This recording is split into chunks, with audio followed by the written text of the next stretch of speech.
firman Yesus dalam Bisa Bibelmu? kau jawab? Bantah dulu, bantah itu, cari dalil, pakai dalil Paulus. Tuhanmu ada apa Yohanes enggak? Itu 5 aja ayat masalahnya. 37. Alah, Buktikan enggak? aku pakai ajaran Yesus saja. Buat nabok kau ini Tuhan pakai kami itu ada ajarannya Yesus. datanya, tercatat dalam para Nggak sejarawan ada. juga. Kau Kau nggak ada enggak bertuhan. catatannya? Ada nggak Kau itu catatan penuhan. Tuhanmu yang dicatat sama sejarawan? Buktikan dulu secara Kristen akademis. itu nggak Kau ada kalau Tuhan. diskusi itu yang betul, jangan ngarang-ngarang. Hei, Gak usah kau kau mengadi-adi. bantah. Dalil Bibelmu Apa itu yang kau mau bantah. dibantah? Yohanes 5 ayat 37 itu kau bantah dulu, coba. Carikan dalil. Yang minimal setara gitu. Coba. Intinya kau nggak Yohanes bisa 5 jawab, ayat kau nggak bisa 37 ya. buktikan yang kau sembah itu ada. Mulai nggak bisa bantah. Pakai dalil Yesus aja engkau nggak Ada apa mampu. tidak? Apalagi Atau kau nyebrang? nanti kusodorkan Al-Quran tambah nyahok kau. Isi Bibelmu aja kau nggak sanggup bantah. Kau selisih nggak bisa. Buktikan dengan apa kau bisa buktikan? Kata-kata saja. Kalau kata-kata Kau saja selisih buat apa? dulu perkataan Yesus dalam Bibelmu. Artefaknya Di mana? Yohanes Data 5 sejarahnya ayat mana? 37. Siapa yang mencatat? Bapaklah yang Nabi mengutus mana? aku. Nabi mana yang dari Israel yang mengakui Tuhanmu dari Tuhan-Tuhanmu itu? Sekarang Bibelmu itu nabi mana yang membawanya? Bibelmu itu nabi mana yang menurunkan membawa Seluruh itu? nabi yang 24 Seluruh itu nabi. mengakui itu adalah dari mana rupanya kalau bukan dari situ? Sekarang dari 24 nabi itu siapa yang mengakui Tuhanmu itu Tuhan? Itu Bibel masalahnya. kalian itu, Apa ya. kitabnya? Bibel kalian itu serakan manuskrip, terus dikumpulkan, dibikin buku, clipping, dikanonisasi. Oh iya. Terus Oke, kalian akui. iya. Makanya kalau ditanya nabi mana yang membawakan Bibel, kalian nggak bisa jawab. Karena memang barang kalian Sekarang itu lebih iya. berharga. Nabi mana yang mengakui bahwa Tuhanmu adalah Tuhan? Itu intinya, bukan Ya, itu masalahnya. Kau Siapa yang mengakui Tuhan itu ada Tuhan? 7 itu bantah dulu coba. Itu Di sabda kitabmu Yesus dikatakan kenabian dari bangsa Israel, dari Bani Israel. Di mana kau Bani Bani apa? Israel yang nabi-nabi ini mengakui Tuhanmu Tuhan? Siapa? Kau Bani apa? Yang mencatat bahwa Tuhanmu adalah Ajaran Tuhan. Nabi mana yang mengajarkan Tuhan dilahirkan, Tuhan manusia, Tuhan bisa dibunuh manusia? Nabi mana yang ngajarin kalian? Oke. Kalian ini kan pagan. Sekarang ya, pagan. kalau Tuhan kami itu ada nyata ya, ada nyatanya. Mana Tuhanmu? Itu Nabi. Di Al-Quran kami diceritakan putranya Maria itu lebih mulia. Adanya dan apa catatannya? Apa buktinya? Buktinya Pertanyaanku ini sederhana loh, host. untuk Kau apa secara dibuktikan? akademik, secara data buktikan atau secara tahun-tahun sejarah, buktikan bahwa Tuhanmu itu pernah tampil dengan segala macam mujizatnya. Ada nggak? Yohanes 5 ayat 37 aja kau nggak bisa selisih. Yohanes Kenapa? lagi. Aduh, tengkurap kok gue bikin. Apa? Aduh. Nggak bisa kan? Artinya kau nggak bisa membuktikan bahwa Tuhanmu itu eksis. Udah? Karena kau tidak punya kata-kata untuk mengatakan Tuhanmu eksis. Ini loh buktinya, ini loh bukti sejarahnya, ini loh catatannya. Kalau kau nggak bisa seperti itu, nggak bisa kau diskusi akademis seperti aku. Kalau aku bisa kasih data nanti kalau kau bertanya. Kau itu keset kaki buatku. Kau itu hanya hiburan. Lah, Kristen kaos Indonesia. kakiku ini aja ada yang lebih tua dari aku, dari kau. Ada 5 biji di sini.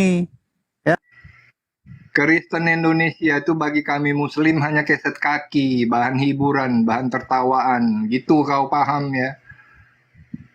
Oh sih. Yohanes 5:37 aja nggak kau bisa selisih, nggak kau bisa bantah. Buktikan nggak yang kutanyakan tadi? Apa yang bisa kau buktikan dari Tuhanmu itu?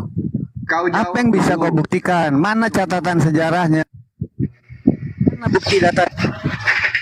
Dasar keset kaki ini lah. Keset kaki kau ini. Seluruh Kristen Indonesia tantang ya masuk roomku sini. Seluruh Iya sudah. Indonesia. Ku tantang semua siapa yang masuk di sini. Pertanyaanku nggak jauh dari itu. Ayo silakan buktikan. Ya udah kau selisih dulu, kau jawab dulu. Yohanes 5 ayat 37 itu kata Yesus, Bapa ada apa dengan 37 itu? Kau jawab. Iya. Iya, memang kenapa kalau Bapa mengutus, kenapa Bapa itu Ya, Tuhan, Yesus itu Tuhan. elah. Ya, karena Tuhan itu ada di mana-mana. Bukan seperti kau Tuhannya entah di mana, gentayangan atau hanya seonggok batu. Kalau kami, Tuhan kami ini memenuhi seluruhnya, Anak orang lu Tuhan. memenuhi segala apa. Udah nggak Kau tahu nggak malu. mengerti kata omnipresent masalahnya. Ya, Kalau itu kalian kan ajaran gentayangan Yahudi. mungkin, seonggok. Ajaran Yunani itu, Ya sorry. nggak ada ajaran Yahudi. Memang ajaran Yunani. Ya, lupa, jadi sorry. gini aja, Was. Kalau kau nggak bisa buktikan Advokat, pertanyaan awalku ini, aku belum mengarah kepada nabimu loh. Baru awal Tuhanmu aja Ya, pembuktian. Kau nggak bisa aku jawab. pakai- Bagaimana kita mau diskusi? Aku pakai ajaran Yesus, kau pakai ajaran Kristen. Ayo kita berdebat. Mau kau? Pertanyaanku Berani nggak kau? awal aja kau belum bisa jawab. Mana Alah, mukjizat Tuhanmu? Tahun nggak berapa kau itu? jawab. Mana catatannya? Aku Mana membawa catatannya? dalil Yesus, kau pakai ajaran Kristenmu. Ayo kita debat, mau? Enggak, ini aku Mau kita tutup berdua? kitab ini kututup semua. Aku hanya bicara data di sini. Enggak perlu pakai kitab. Ngalahin kalian ini. Ya, kau tutup kitabmu, kututup juga kitabku. Pertanyaanku, apa data yang bisa kau tampilkan bahwa Tuhanmu ada? Tahun berapa? Apa mujizat Tuhanmu? Gampang kan? Kau nggak bisa jawab. Aduh, bikin Ya malu. kau, dari tadi kau nggak bisa selisih. Tuhan kami itu seluruh sejarah-sejarawan mencatat. Kalian Ribuan itu tahun nggak dicatatkan. Kau ada Kalian nggak itu catatannya penuhan. masalahnya? Nanti kalau Kalian- kuurut catatan tahun-tahunnya kau nggak bisa jawab. Kalian Udah itu ahlinya aku di pentuhan. situ dalam tahun-tahun sejarah. Kalian itu Ayo. Tuhan putranya Maria. Bukan pentuhan, Di kalian ini punya Al-Quran, Tuhan nggak? Kalau kalian punya Tuhan, tolong buktikan kapan Tuhanmu ada, dicatat di mana, buktinya apa? Mana mujizat Tuhanmu pernah terjadi di dunia ini? Tahun berapa? Sebutkan biar kuurut tahunmu. Dasar keset kaki udah Sanggup kasih nggak kau? dalil. Kok Itu, dalil mana buktinya? Kau bantah Tuhanmu isi itu Bible. ada kapan? Atau hanya sekedar tulisan aja? Kalau hanya tulisan ya, Banyak bacot bener kau, Amin Mulia. Kau bantah dulu dalil yang kusampaikan. Lafalnya sama. Aku pakai dalil Yesus, kau pakai dalil Kristen. Ayo, mau kita? Hah? Kau lawan dalil Yesus. Perkataan Yesus. Raba pakai itu ada dalil lafal Kristen. Allahmu di situ, ada tulisanmu juga di situ. Yang mana yang kau pilih? Kata Yesus. Yang mana Tuhanmu? Di Yang di Yohanes kitab 5 ayat bikin 37. Saraba itu, karena sama tulisannya. Bapaklah yang mengutus aku, wajah dan suaramu tidak bisa kau dengar. Ya udah, itulah jawabannya. Memang iya. Tuhan itu ada di kau mana-mana dan kekal. Tidak Kau jawab berawal, pakai tidak dalil berakhir. Kristen, coba. Dia ada di mana-mana. Baik jawab itu dia pakai hadir dalil. di dalam Yesus, baik dia hadir di mana-mana menyertai seluruh umat manusia dan menjawab seluruh doa-doa manusia ini sekaligus walaupun jumlahnya miliaran sekalian. Kenapa kau Kau nggak- heran? Tuhanmu nggak apa boleh pakai- Tuhanmu apa gentayangan satu-satu menjawab doa manusia? Kan Kau enggak nggak kan? boleh pakai dalil Tuhan itu Yesus. menjawab doa manusia sekaligus. Kau pakai dalil Ada di Kristen, mana-mana mesti dia.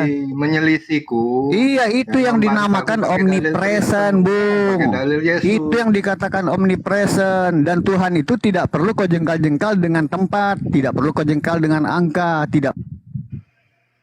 Sementara Tuhanmu Dasar kutanya ada keset nggak kaki. Keset kaki, keset kaki. kata Tuhan? Satu ayat itu aja Tanya kau lagi muternya nanti nabi kemana-mana. siapa yang mengakui Tuhanmu? Nggak ada. Ini baru Tuhanmu, belum nabimu lagi. Gimana? Sanggup nggak kau? Udah ku sampaikan sabda Yesus. Jawabanmu Yohanes 5 mana? ayat 37, Bukti kau mana bantah buktimu? dulu. Udah ku jawab Tuhan kami. Gak ada. Gak ada. Itu asumsi. Kau bantah pakai dalil. Dalil Kristenmu kau keluarkan coba. Aku pakai dalil Yesus, kau pakai dalil Kristen. Ayo kita berdebat. Dia itu omnipresent, walaupun dia ada di Israel, di Afrika pun dia ada. Di Bagaimana ayat dia mana? bisa menjawab doa orang miliaran-miliaran jumlahnya sekaligus? Dalilnya mana? Aku sudah utarakan. Di Yohanes 5 ayat Tuhanmu ada di 37. mana sekarang kau nggak tahu, kutanya. Dalilmu bantah pakai dalil Kristenmu mana? Di ayat berapa dalil Kristenmu? Sekarang nabi yang mengaku. Nggak ada nabi yang mengakui. Ada Muter-muter catatan. satu Mujizat dalil Tuhanmu aja, kutanya udah juga babak nggak belur ada. kau Kapan dia teriak-teriak. mengadakan mujizat? Kau nggak jawab. Yang mana sebenarnya? Kau bisa berdiskusi, sanggup atau tidak? Kau nggak menjawab Mulai apa-apa ini? framing. Gimana nih? Nggak pernah menjawab. Mana jawabanmu? Ya kau bantah. Pertanyaanku Yohanes sudah banyak dari 5:37. tadi, kau nggak jawab satu pun. Aku minta kau jawab secara akademis yang sopan ya. Dasar Akademis keset dan data, kaki. jangan asal ngomong. Dasar keset Karena kita kaki, bicara memang sejarah tidak di sini. kaki, memang. Keset Loh kaki iya, itu sekarang ku sebenarnya tanya, nggak kapan pantas. ada mujizat besar dari Tuhanmu di tahun berapa? Supaya aku buka buku sejarah, tahun berapa Tuhan mau mengadakan mujizat? Ini orang Supaya aku gimana cek juga otaknya? di kitab para nabi. Loh. Kitab para nabi. Loh. Buku siapa kitab para Iya, nabi? makanya nabi mana yang mengakui Tuhanmu itu adalah Tuhan? Kau selisih Coba, dulu. di kitab mana? Selisih. Aduh, banyak belajar. Banyak belajar. Kau bantah dari tadi Yohanes 5 ayat 37 tuh nggak bisa kau bantah kan? Pakai dalil Kristenmu. Coba, aku pakai dalil Yesus. Baru satu ayat itu kau udah babak belur. Segala sesuatunya. Satu ayat aja kau udah babak belur. Jangan kau asumsi menjawab pakai dalil. Misalnya di Lukas berapa gitu. Dalil bro. Jangan asumsi.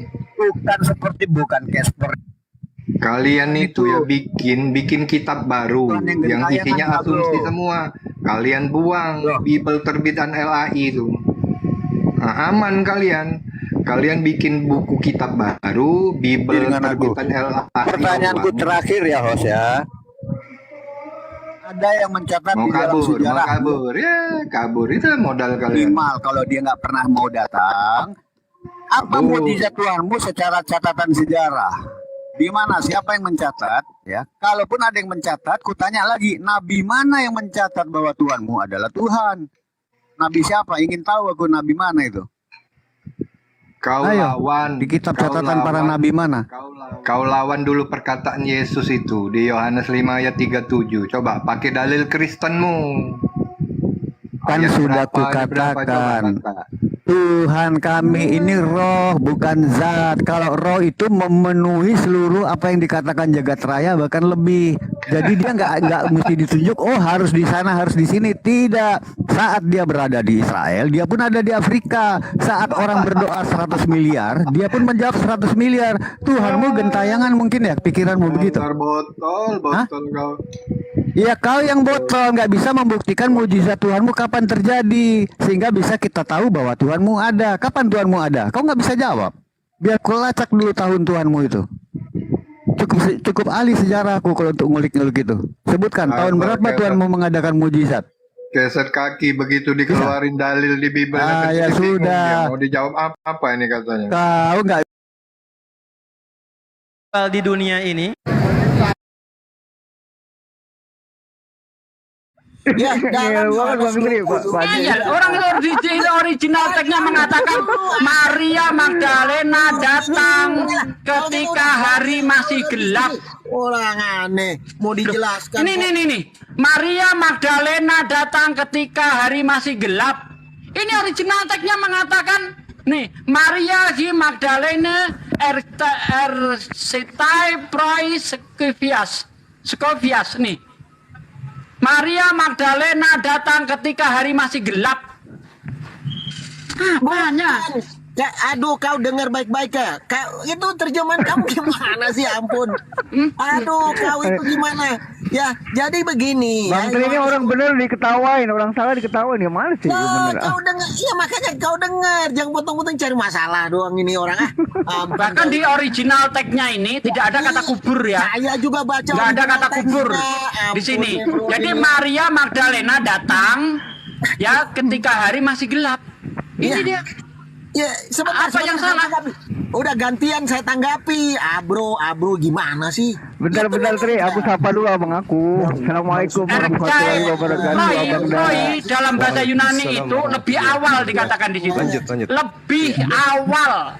Aduh, Ya, ampun. Maria Magdalena datang lebih awal ketika hari masih gelap. Aduh, maksudnya mungkin gimana pergi, bukan datang. penyajiannya sama, kau cari-cari masalah kau itu. Udah sangat jelas kok. cari-cari masalah, datanya dibaca sama Pak Des. Data dibaca kok. Cuma. Bapak itu ininya hari itu pagi saja. Kau gantian Siang dulu sampai pagi sudah saya Yesus jelasin. bangkit sudah di situ terus banyak bersih. Intinya Ampun deh sudah orang itu. ini. Ya, Ya jadi udah, semua- Bang Tri jelasin nanti langsung ditanggapi sama guru Abang. Ya, Silakan maka coba. saya silakan aja ya, nggak ada masalah. Saya sudah berkali-kali sama Bang Suma itu ya. Oke. Dan iya, hari siap pertama aja. pekan itu dalam ILT 3 saya baca supaya enak lah ya. Ya, pagi-pagi sekali ketika hari masih gelap, datanglah Maria Magdalena ke kubur itu. Jadi ini untuk menunjukkan, itu menuliskan bahwa dia beranjak. Datang tapi beranjak, kan itu sudah saya jelaskan di Yohanes 20 dan Markus. Itu perbedaannya begitu. Yang Yohanes menulis dia beranjak, sedangkan yang Markus menulis dia tiba di kubur. Yang ini beranjak. Ya, original teksnya juga ada itu. Ini original teksnya, saya juga baca. Ya, gitu bro. Comes early, ya kan, ercetai proi. Ya, begitu itu beranjak gitu loh bro. Bergerak lah, dia bergerak dari rumahnya. Itu penulisannya. Arcita itu lebih awal, Bos. Iya, memang begitu. Tapi dia menulis itu beranjak. Proi Bukan yang tiba. lebih awal. Proi itu lebih awal. Iya, itu bukan Ya. tiba bro, itu beranjak. Gimana sih bro ini? Beranjak sih. Aku gimana sih? Udah jelas. Oke, ya kok. udah ya Bang Tri ya. Udah ya. Nah, udah, oke, Oke, udah. gantian. Oke, silakan Abang tanggapin. Saya belum paham apa Oh, materi dia kan baru dia masuk. dia ngeyel itu Abang dah. Iya, Jadi silakan, gini, Afi, lanjut. Ahi. Iya. Menurut Markus, ya, Markus 16 ayat 2, Maria Magdalena datang ke kubur. Maria Magdalena, rombongan kalau menurut Markus itu rombongan, ya, datang ke kubur Yesus itu setelah matahari terbit. Menurut Yohanes 20 ayat 1, Maria sendirian datang ke kubur ketika hari masih gelap. Saya cek dalam bahasa Yunaninya, bahkan dia datang lebih awal. Ya, masih gelap, masih gelap. Lanjut, Ahi. Itu. Tunggu. Itu yang di Markus datangnya rombongan sampai masuk ke dalam kubur, sampai bercakap-cakap dengan malaikat. Tapi di Yohanes itu Maria Magdalena itu tidak sampai masuk. Baru tengok batunya terguling, dia atrek lalu mundur oke. lari. Oke, Gitu, sabar Mas. ya. Udah Bagus saya. Oke. dijelaskan. Itu ditulis dua orang yang berbeda dengan statement yang berbeda walaupun peristiwa yang sama. Ampun deh, kau ini udah Oke, dijelaskan kok. Bang Tri diam dulu lah, gantian lah. Iya, makanya kau itu bukan orang yang sama. Kalau orang yang sama tulis berbeda, nah itu masalah. Gimana sih? Yang satu hanya menulis satu orang karena dia memang mendengar langsung, mungkin hanya dari Maria. Ya, yang satu Katanya menulis diilhami Roh Kudus, kok isinya kok beda. Loh, Ya oke ampun Bang deh, Tri, kau itu. oke. Oke Bang Tri diam dulu ya, gantian ya. Terus apa fungsinya Roh Kudus kalau beda-beda gitu? Kalau diskusi sama anda itu nggak ada gunanya. Udah diberitahu yang benar tapi mau ngeyel mah, percaya yang salah. Kau itu aneh. Waduh. Dan yang kita jelaskan itu jelas, benar. Jadi Roh Kudus itu Kamu aja fungsinya yang apa? cari-cari salah. Kamu Mengilhami cari-cari beda-beda salah, gitu. cari-cari kesalahan. Jangan dihilangkan Roh Kudusnya dong. Ingat, Ampun deh, penulisan semua yang Bible nggak itu adil. diilhami Roh Kamu Kudus. namanya pecundang Kecuali dengan kalau Roh benar gitu. Kudusnya itu beda-beda, baru terjadi perbedaan itu wajar. Ini Roh Kudusnya satu, ngasih ilham beda-beda. Gimana sih? Oh, kabur? Kabur. Yang sini bicaranya biasa Gimana saja. Rola? Apa? Sebelum langsung ke Guru Ini Nda. Yesus bangkit saja di situ. Bang Tri diam dulu. Selamat pagi Maria, Magdalena segala macam. Saya pusing dengar kalian. Intinya Yesus bangkit saja. Kenapa memang? Oh, Ya kalau bangkit, ceritanya aja simpang siur, gimana bisa dipercaya, Bos? Ya itu kesaksian dua orang yang diceritakan dituliskan berbeda-beda. Seperti saya bilang. Ingat. Yang menulis Bible itu diilhami Roh Kudus. Emang Roh Kudus ada berapa? Bapak, kamu jangan terlalu banyak bersin tentang bicara Roh Kudus. Nanti saya tanya balik Roh Kudus yang ditulis tentang. Bentar, itu penulisan Bible diilhami Roh Kudus enggak? Ini Bapak Sugi. Aduh, bisa kenapa bicara? nggak dijawab? Saya pasti jawab. Menurut Bapak. orang Bapak Kristen, Saya pasti penulisan Bible Bapak itu terlalu diilhami oleh Roh Kudus. Benar salah? Diskusinya itu santai. Kita Iya santai, ini saya santai loh, Bos. Saya nggak ada marah-marah. Ya, menurut Kayak gini kita juga menurut bisa. pendapat orang Kristen, Bapak. penulisan Bible Jadi- itu diilhami Roh Kudus. Benar salah? Bapak Sugi. Jawab dong. Ya, Bapak jawab Sugi, aja Bang sama- Rola. Jawab dong. Saya pasti Salah. jawab. Bapak Sugi bisa. Kalau tanya salah ke berarti saya. Bible bukan firman Tuhan. Karena bukan berdasarkan pengilhaman Tuhan. Ayo. Bapak Sugi ini Tetap bayar yang di bawah ya. Oh, nggak berani jawab ya udah. Kalau nggak berani Saya sama pasti saya, jawab. silakan sama Bang Juma, silakan. Lanjut Bang Juma. Bukan. Nah, saya Kalau mute. diskusi Saya kayak kalau Bapak ini saya kita kalau mau tanya jawab. nggak berani jawab ya udah, jangan diskusi sama saya. Silakan Bang Juma. Bukan, saya tidak mau jawab, Bapak. Bapak pertanyaannya suaranya tidak bagus. Ya diskusinya santai-santai saja, kita pasti jawab. Tidak ada Pak Ade memang pertanyaan yang bisa suaranya dijawab. begini, Dengan Bang lemah Rola. lembut, oke. Saya tanya dengan lemah lembut. Pak, Nah, tanya aja, saya pasti jawab. Kenapa? apakah penulisan Bible diilhami Roh Kudus? Kalau ngomong kayak begini, ya, misalnya ada rumah kebakaran, udah habis rumahnya baru selesai ngomong. Bapak, tolong, rumah kebakaran. Lucu dengarnya buat Coba kamu, kau, Bapak. hei rumah kebakaran, cepat datang, siram dengan air. Nah, tolong bang, Iya, biasa kalau ngomongnya lagi. lembek-lembek gitu, aduh. Bukan Oke, karakter gantian saya. ya. Bang Rola diam dulu, Bapak Bang ini Rola. udah nyambung sekali. Ya, oke, Bang Rola diam dulu. Udah disimak sama Bang Guruda. Silakan lah Bang Da. Oke, Iya, silakan. iya, baik. Bismillahirrahmanirrahim. Assalamualaikum warahmatullahi wabarakatuh. Ya, Waalaikumsalam, Bang Juma. Iya, iya. Oke, baik. Semangat malam. Jadi ada hal yang Ya, menarik semalam Bapak. terkait dengan penyaliban ini. Sebenarnya tidak ada satu manusia pun yang kemudian melihat Yesus itu bangkit, duduk, berdiri, berjalan dari kubur. Kan itu nggak ada yang saksi melihat. Namun ada hal yang menarik di dalam kitabnya orang Yahudi. Kan ini harus kita mengacu ke sana.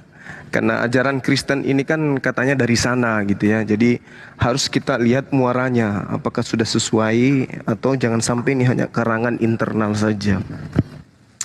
Di dalam pengabaran Amsal 6 ada 6 perkara yang dibenci oleh Tuhan Elohim. Bahkan 7 perkara yang menjadi kekejian bagi hatinya. Di antara hal yang dibenci oleh Elohim adalah penumpahan darah. Amsal itu ayat berapa Bapak? Saya baca sini. Amsal 6 nomor 16, nomor 17. Jadi ada 6 perkara yang dibenci oleh Tuhan. Di antaranya adalah tangan yang menumpahkan darah manusia yang tidak bersalah. Jadi Allah Elohim itu membenci para penyalib Yesus. Tuhan Elohim marah terhadap orang-orang yang melakukan pembunuhan, penangkapan terhadap Yesus. Bapak, Arti saya konfirmasi Amsal 6 Bang Rola diam dulu, dicatat aja. Saya buka Oke. sini ayat 17-nya itu mata sombong, lidah dusta, tapi tidak ada. nanti dicatat dulu. Jangan dipotong-potong kalau Bang Juma. Bukan, saya minta maaf untuk konfirmasi ayatnya Bapak. Minta maaf. Saya konfirmasi Amsal 6 ayat berapa Bapak? nomor 17. Makanya jangan cari ayat, di Bible tidak ada ayat. Nomor 17. Mata sombong, lidah dusta, tangan yang menumpahkan darah orang yang tidak bersalah. Yesus itu adalah orang yang tidak bersalah. Siapapun yang membenci, siapapun yang membunuh Yesus, yang ikut kemudian di dalam prosesi pembunuhan terhadap Yesus, itu dibenci oleh Tuhan. Jadi kalau ada orang tepuk tangan terhadap pembunuhan yang terjadi terhadap Yesus, maka mereka semua akan dibenci oleh Tuhan. Itu dulu yang harus disadari. Nah, sekarang permasalahannya, Kristen ini mendukung pembunuhan terhadap Yesus atau ya menolak pembunuhan terhadap Yesus. Karena kalau mendukung berarti mendukung hal yang dibenci oleh Tuhan. Jadi kita arah ke muaranya dulu. Jangan masalah penyaliban dan bukan penyaliban. Kenapa? Karena di dalam Kisah Para Rasul 25 nomor 19 tentang penyaliban, orang-orang itu sudah berselisih paham. Antara orang Yahudi dengan Paulus itu sudah berselisih paham tentang pembunuhan kepada Yesus. Nah, sekarang kita masuk dulu di muaranya nih. Tuhan yang datang kepada para nabi, apakah kemudian menyetujui pembunuhan? Karena di sini Tuhan mengatakan 6 perkara yang dibenci oleh Tuhan Elohim. Bahkan 7 perkara yang menjadi kekejian bagi hatinya. Pertama, mata sombong, lidah dusta, tangan yang menumpahkan darah orang yang tidak bersalah. Yesus bersalah kagak? Tidak. Pilatus mengatakan tidak bersalah. Herodes juga mengatakan tidak bersalah. Tidak ada imam-imam Yahudi, mahkamah-mahkamah agama yang menemukan kesalahan Yesus sehingga mereka melakukan kesaksian palsu untuk melakukan pembunuhan kepada Yesus. Pertanyaannya sekarang adalah, Kristen ini mendukung pembunuhan Yesus atau membantah atau menolak adanya pembunuhan? Karena Tuhan murka, Tuhan benci kepada pembunuhan terhadap Yesus. Nah, coba Anda dudukkan perkara ini dulu. Anda termasuk orang yang mendukung pembunuhan atau Anda termasuk orang yang menolak adanya pembunuhan? Karena Tuhan mengatakan, aku membenci tangan yang menumpahkan darah orang yang tidak bersalah. Silakan. Silakan yang mau jawab siapa dulu? Bang Petra? Siapa? Rola? Pak Juma. Soal Iya, kematian udah bukan soal dukung-mendukung, tetapi itu karya Allah supaya kau sendiri Fitnah selamat. lagi. Nah, Anda memfitnah. dari lumpur dosa itu. Kan ini kesempatan untuk dia jawab, Bapak. Kamu dengar dulu. Taurat Juma. Kamu mencuri, kamu membunuh, sedangkan nabimu membunuh. Bayangkan. Nabimu kamu jangan asumsi kau Petra. Itulah, Bang. Gak ada hubungannya. Jawab aja. Supaya kamu tahu. Terus. Hah? Gak ada hubungannya. Gitu loh. Biar enak kita. Kita ngomong Alkitab, langsung kita tunjukkan dalil. Coba tunjukkan dalilnya Nabi Muhammad membunuh. Iya, kau jangan ngarang kau Petra. Jangan ngarang. Kalau kau ngarang diturunin. Kamu. Coba Petra tunjukin datanya Petra. Woi. Datanya mana Nabi Muhammad membunuh? Awas. Udah turunin. Ini enggak. Ini rico nanti. Turunin. Dia enggak bisa. Turunin. Dia ngomong tanpa data, turunin. Kecuali ada data, ayo kita bahas. Untuk apa kita ngelayanin orang asumsi doang? Silakan Rola Pak Partan dijawab pertanyaan Guru Nda Juma. Ya, terima kasih Bang Juma atas pertanyaannya. Salam kenal ya Bang ya. Iya. Kalau saya ditanya apakah mendukung apa tidak mendukung, ya posisinya sekarang bukan di situ lagi Bang, sudah lewat penyaliban itu. Gitu Bang. Itu kan kalau menurut yang saya pelajari di dalam Alkitab, bahwa itu sejak Adam berdosa pun kan dilarang Tuhan, bukan hanya membunuh. Itu jangan makan buah itu kan, itu juga larangan. Makanya Adam dihukum dan Hawa karena itu melanggar aturan. Jadi semenjak di situ, menurut pemahaman saya, Tuhan sudah menjanjikan bahwa penebusan itu harus pertumpahan darah. Nah, kalau masalah dukung-mendukung, ya saatnya sudah lewat Bang, gitu Bang. Terima kasih Bang. Iya, jadi saudaraku gini. Anda kan tahu, kita tahu nih, kita kan orang belakangan nih muncul. Kita disajikan data dari kitabnya Yahudi, dari kitabnya Kristen, dari kitabnya umat Islam, kan gitu ya. Nah, kalau itu sudah lewat, sekarang saatnya kita menyadari ternyata pembunuhan itu adalah hal yang dibenci, kan gitu. Bagaimana mungkin kemudian hal yang dibenci lalu menjadikan Tuhan berpaling dari kebencian itu, menjadikannya kemudian korban Yesus, orang yang dikasihi, dijadikan sebagai tumbal olok-olokan di atas tiang salib untuk orang-orang yang berdosa. Padahal Tuhan mengatakan 6 perkara yang dibenci oleh Tuhan. Bagaimana mungkin kemudian pembunuhan terhadap Yesus menjadi keinginan Tuhan? Padahal itu adalah hal yang dibenci. Hal yang kemudian menjadi kekejian bagi hatinya. Bagaimana mungkin hal yang kekejian menurut hati Tuhan berdasarkan Amsal menjadi sesuatu yang menjadi benar, yaitu menjadikan dia sebagai penebusan, penebus, korban, penebus salah di atas tiang salib. Nggak nyambung sama sekali. 6 perkara yang dibenci Tuhan Elohim, bahkan 7 perkara yang menjadi kekejian bagi hatinya. Makanya orang Yahudi menertawakan kita. Karena apa yang menjadi konsep di dalam agama yang ada di Indonesia ini, menjadikan Yesus sebagai tumbal penebusan dosa, itu menjadi lawak-lawakan bagi mereka. Bagaimana mungkin kemudian hal yang dilarang oleh Tuhan menjadi resep keselamatan, menjadi tiket keselamatan. Padahal pembunuhan terhadap Yesus adalah satu perkara yang dibenci dan sangat dibenci oleh Tuhan. Gimana kemudian dijadikan sebagai dasar pijakan? Oh, begitu kasihnya kemudian dia datang mengorbankan dirinya. Siapa bilang? Ini melanggar beberapa kaidah. Yang pertama, kemudian yang kedua kemudian itu yang pertama. Yang kedua, Keluaran 23 nomor 7, 28, nomor 7 dan juga 8. Harus kau jauhkan dirimu dari perkara bohong. Siapa yang mengajarkan Kristen bahwa pembunuhan terhadap Yesus itu adalah nubuat? Ini kebohongan. Orang yang tidak bersalah dan orang yang benar tidak boleh kau bunuh. Berarti Yesus yang tidak ditemukan kesalahan, Yesus adalah orang yang benar, Yesus adalah orang suci, haram hukumnya dibunuh.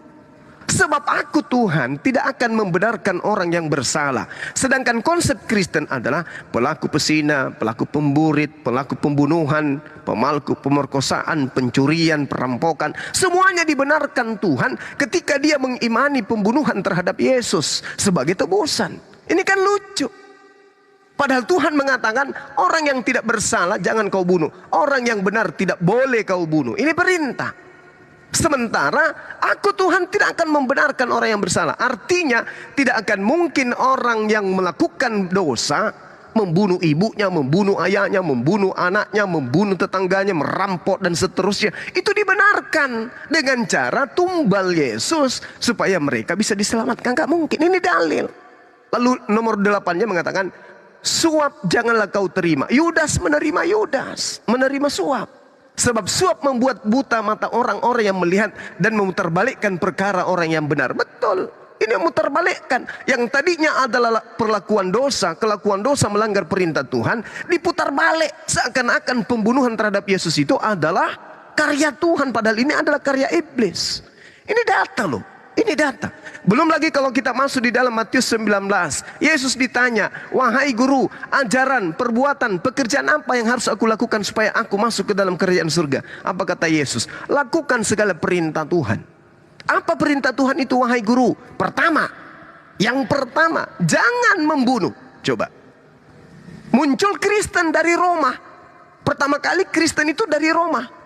Dia mengajarkan pembunuhan terhadap Yesus adalah tiket keselamatan. Ini dari mana? Ya, silakan Anda berikan solusi karena Anda sudah terlanjur mengimani karya sesuatu karya yang dibenci Tuhan menjadi pintu keselamatan buat Anda. Silakan Anda loloskan diri Anda di sana. Silakan. Bapak Suma bicara terlalu banyak. Kasih pening-pening biar kita bisa bicara. Saya mau jawab yang pertama Bapak bilang itu dulu. Ya, itu aja tadi, itu aja yang mutar-mutar tadi. Nggak ada yang keluar dari sana. Silakan Anda bantah. Iya. Dan Bapak bilang saya terlanjur. Itu ibaratkan saya jatuh dalam jalan yang benar. Saya lebih memilih Yesus. Nah ini saya mau jawab Bapak semua punya pertanyaan. Dalam kitab Amsal, kitab Keluaran, sampai dengan lahirnya Yesus, itu karena pada saat dari kitab Perjanjian Lama sampai Perjanjian Baru, itu masih banyak terjadi pembunuhan. Masih banyak perbuatan-perbuatan jahat yang dilakukan pada saat itu. Yesus berkata, firman Allah berkata di dalam Keluaran 20, yaitu 10 hukum Taurat itu, tetapi masih dilakukan sampai dengan kita Perjanjian Lama sampai kelahiran Yesus. Kenapa Yesus datang ke bumi? Supaya itu melengkapi karya penyelamatan manusia, Allah kepada manusia. Dengan 10 firman yang Tuhan kasih dalam kitab Keluaran masih saja manusia lakukan, sehingga Tuhan harus datang ke bumi. Dengan menyamakan diri sebagai manusia, melakukan semua kegiatan aktivitas manusia, diolok, dihina. Tetapi perbedaannya Yesus dengan Nabi, itulah Yesus dia tidak berdosa. Tidak pernah melakukan buatan dosa di bumi. Mungkin itu saja yang bisa beta jelaskan terkait dengan Bang Suma punya perkataan-perkataan tadi di Amsal yang tadi Yesus apa itu enam yang tidak disukai oleh Allah Elohim masuk kitab Keluaran, yaitu di mana zaman Perjanjian Lama yang masih terjadi perbuatan-perbuatan seperti itu, Bapak. Iya, menambahkan Pak Bang Juma ya, sedikit. Di Alkitab juga kan ditulis, memang betul kebodohan itu, penyaliban itu bagi mereka yang akan binasa, itu ditulis Bang. Oke. Terima kasih. Ada lagi. Oke, jadi gini. Itu kan diputar balik kan? Kan datanya tadi sudah dikatakan, memutar balikkan. Masakan pembunuhan itu adalah suatu kebenaran.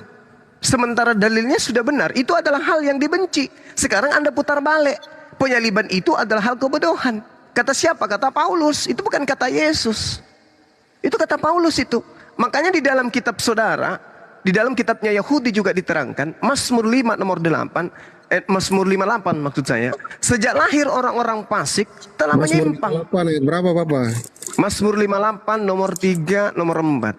Sejak lahir orang-orang fasik telah menyimpang. Sejak dalam kandungan pendusta-pendusta itu memang sudah sesat. Bila mereka serupa bisa ular, mereka seperti ular tedung tuli yang menutup telinganya. Jadi Tuhan mengatakan dalam Mazmur 58, sejak di dalam kandungan pendusta-pendusta itu memang sudah ada. Dari kandungan aja mereka sudah sesat si pendusta. Sedangkan di dalam kitab saudara Galatia 1 nomor 15, tetapi waktu Ia yang telah memilih aku sejak dalam kandungan ibuku, memanggil aku oleh kasih karunia-Nya. Paulus mengaku dipanggil sejak dalam rahim ibunya sebagai rasul. Ini adalah kebohongan. Bapak saya jawab dulu ya. Ini Mazmur 58 ayat 4 kan? Nomor 3 dengan nomor 4. Ya tapi yang tadi Bapak bilang itu ayat ke-4. Mazmur 58 nomor 3 dan nomor 4. Makanya Rola dengerin dulu dah, Rola dicatat. Saya dengar biar Bang Juma kelar dulu baru nanti abang saya gigit kupingnya loh. Silakan. Saya minta maaf, sudah lanjut Bang. Udah benar ayatnya, lanjut. Di situ diterangkan bahwa dari dalam kandungan pendusta itu telah sesat. Paulus di dalam Galatia 5 nomor 15, dia merasa dipilih dari kandungan. Dipilih sebagai apa? Sebagai penyesat atau sebagai apa ini? Kalau dia dipilih sebagai rasul dari kandungan, kenapa dia tidak bersama dengan Yesus?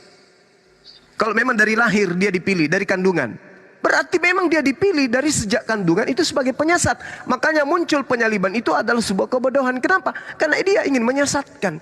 Tuhan mengatakan 6 perkara yang dibenci oleh Tuhan, yaitu penumpahan darah orang yang tidak bersalah. Dalam kurung, kalau ini kita mau tafsirkan, yaitu pembunuhan terhadap Yesus yang tidak bersalah.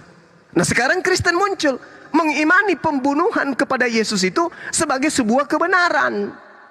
Bagaimana mungkin sesuatu yang dibenci Tuhan ketika dilakukan oleh manusia dianggap sebagai sebuah kebenaran, bahkan dijadikan sebagai race tiket untuk mendapatkan keselamatan. Paulus mengatakan di dalam Roma 14 nomor 9, untuk itulah Yesus mati supaya dia bangkit untuk menjadi Tuhan. Bagaimana ceritanya? Sementara itu diawali dengan firman Tuhan, 6 perkara yang dibenci Tuhan. Di antaranya adalah jangan kau bunuh Yesus. Ketika melanggar, maka orang-orang yang melanggarnya dan pendukung-pendukungnya itu pasti dikutuk oleh Tuhan. Itu pasti dimurkai oleh Tuhan. Karena Tuhan mengatakan 7 perkara yang menjadi kekejian di dalam hatinya. Di antaranya adalah membunuh orang yang tidak bersalah, membunuh orang yang benar. Yesus tidak bersalah, Yesus orang benar, dibunuh. Malah setelah dibunuh dilantik menjadi Tuhan. Ini kurang apa lagi kesesatannya? Tuhan sudah marah terhadap pembunuhan Yesus, lebih marah lagi Tuhan itu ketika Yesus yang dibunuh dijadikan sebagai Tuhan. Inilah yang Yesus katakan, celakalah engkau wahai orang Farisi, celakalah engkau orang ahli Taurat. Engkau menyeberangi lautan menjelajahi daratan, mentobatkan orang menjadi pengikut agamamu menjadi orang neraka, dan 2 kali lebih jahat daripada engkau. Kenapa dikatakan dua kali? Karena Kristen ini melantik orang yang dibunuh secara sadis menjadi Tuhan. Sudahnya dia dibunuh melanggar perintah Tuhan, dia ajarkan lagi bahwa dia adalah Tuhan. Silakan Anda bantah. Kejang-kejang dulu. Bantah dari saya. Silakan Pak Rola, silakan ngomong. Deketin suaranya yang kencang. Itu suaranya mendem. Jangan begitu. Bapak tidak boleh bicara panjang-panjang terus seolah mendoktrin kita harus seperti itu. Tidak usah. Lah ini dalil, Bung. Dalil. Bantah dalil yang ada dalam kitab saudara sendiri. Saya bilang. Iya. Di Amsal itu Tuhan Yesus tuh belum lahir. Yesus belum lahir di kitab Amsal itu, di kitab Perjanjian Lama. Yesus belum lahir, catat itu ya. Saya catat ya. Oke, berarti dia Silakan bukan catat. Tuhan. Berarti dia bukan Tuhan. Kenapa Tidak, dituhankan? Bapak jangan simpulkan. Bapak dengar saja dulu. Bapak bicara tadi, saya tidak bicara banyak. Yesus belum lahir, saya catat. Catat saja sudah. Ya. Tuhan belum ada. Sekarang begini. Iya. Bapak bicara tentang apa Mazmur. Tapi Bapak jangan ambil ayat tanpa membaca, dia punya judulnya di atas. Waduh, judul itu bukan firman Tuhan, Bung. Judul itu manusia yang kasih. Lai. Aduh, yang Bapak percaya seperti itu. Kalau kita percaya dari naskah yang Bapak bilang itu, kita harus percaya dia membaca judulnya dulu, baru alurnya bisa kami percaya. Biar dia sejalan. Silakan Begitu. Anda baca satu perikop. Mudah-mudahan data yang saya sajikan itu berubah. Silakan. Iya, Bapak tadi bicara kan tentang kematian Yesus yang dilarang dalam kitab Amsal kan? Iya, silakan. Iya, padahal dalam kitab Keluaran itu lebih lengkap lagi, Bapak. Silakan. Hukum Taurat itu. Ini saya baca lagi. Iya. Aduh, ini kitab Keluaran ini mana lagi? Tunggu. Keluaran 20. Nah, Keluaran 20. Iya. Terima kasih. Sama-sama. Ya, Bapak ini kan saya Kita punya ini pengetahuan. bang, kita ini dari Kejadian sampai Wahyu sudah tamat bang. Jadi nggak usah ngajarin kami itu baca Bukan, judul begini Bapak. begono. Sudah tamat bang. Kalau Bapak begitu ya sudah, Bapak tidak usah diskusi, Bapak turun saja. Loh, kenapa turun? Galakan dia. Kenapa turun? Ya, Ustaz. Bahkan belum ada pendeta yang hafalan Bibelnya itu melebihi saya dan Bang Juma. Ya udah, kalau gitu Bapak Jadi nggak usah ngajarin kami soal Bibel, kami paham bener. Ya, Ya sudah, kalau Barola. benar tidak usah. walaupun dengerin kamu dong, baca satu perikop, ayat yang disampaikan Bang Juma itu tidak hilang, tidak akan berubah artinya. Kalau nggak percaya tes, bacalah. Iya, makanya Bapak kenapa harus pasang konten untuk saya kan? Saya mau bicara tentang Bang Juma. Ya udah lanjutlah. Baca aja satu perikop apakah yang disampaikan Bang Juma itu berubah enggak? Coba baca. Iya, Bang Juma itu kalau mau bicara nasib pasukan nasib yang Ustadz Sogi malam ini apes betul. Sudah pun begitu tadi dibilang suaranya jelek, sekarang dibilang kalau sudah Apa aja Bang Musa, disuruh turun lagi. Ya, kembali ke laptop. Ayo. Silakan, Rola. Ya, Saya jadi ketakutan bingung makanya lagi. saya disuruh Iya. turun. ini mau diskusi kah? Pak Sugi Iya, waktu silakan, di Rola, silakan. kehebatan di Iya. sini. Ya, tanggapi. Silakan. Iya, saya minta maaf ya kalau kata-kata saya kasar, saya minta maaf. Kayak lebaran mulu. Enggak apa-apa. Aman itu. Iya, dalam kitab Amsal yang tadi Bang Suma bilang itu dia lebih lengkap lagi itu di kitab Keluaran pasal 20 ini lebih lengkap lagi. Itu jangan membunuh sudah tercatat di dalam pasalnya yang ke-13. Dari awal tuh Tuhan sudah bilang, ini larangan-larangan saya, tidak boleh diikuti. Tetapi masih diikuti. Nah, bagaimana maksud Tuhan ini harus menyampaikan, maksud Tuhan harus disampaikan ke manusia. Ya harus diutus anaknya datang ke bumi untuk menyampaikan itu. Begitu, paham ke tidak ini? Oke, Rola udah ya, Rola ya. Belum dulu ya. Belum. Oh, belum ya. Kasih 1 Lanjut. menit saja tadi Bang Suma terlalu banyak itu. Oh iya, oke. Ya, silakan. Nah, ini yang pertama, ini ayat-ayat ini harus saya sampaikan supaya jangan Bang Suma bilang di ayat yang ke Amsal itu yang cuma 6 pasal yang tidak disukai oleh Allah. Ini ada 10 pasal lengkap di sini kitab Keluaran ini, Bapak. Jadi kita ikuti saja yang ini. Nah, dari zaman kitab Kejadian sampai dengan kitab mana nih terakhirnya apa lagi? Maleaki. Itu kitab Perjanjian Lama. Itu Yesus sudah sampaikan, Tuhan sudah sampaikan di dalam kitab Perjanjian Lama itu ayat-ayat itu, larang-larangan itu, tetapi manusia masih melakukan, Bapak. Masih melakukan hal-hal yang salah seperti itu. Sehingga muncullah itu kitab kelahiran. Yesus lahir itu untuk karya keselamatan itu. Begitu pemahaman saya. Oke, udah ya, Rol. Jadi setelah Yesus datang nggak ada lagi pembunuhan. Setelah Yesus datang, seharusnya tidak ada pembunuhan. Nah, tapi masih banyak. Iya. Terus karena apa kita gunanya Yesus melakukan. datang? Kalau nggak ada perubahan antara sebelum Yesus datang dan sesudah Yesus datang, apa gunanya dia Bapak. datang? Sahabat bilang tidak ada perubahan. Saya percaya Yesus karena dari situ. Tidak ada Anda perubahan. tadi mengatakan sebelum Yesus datang banyak pelanggaran, banyak pembunuhan. Setelah Yesus dibunuh, mati disalib, apakah tidak ada lagi pembunuhan? Ya, pembunuhan Tidak ada terjadi lagi karena pelanggaran. orang sadar, toh. Masih banyak toh?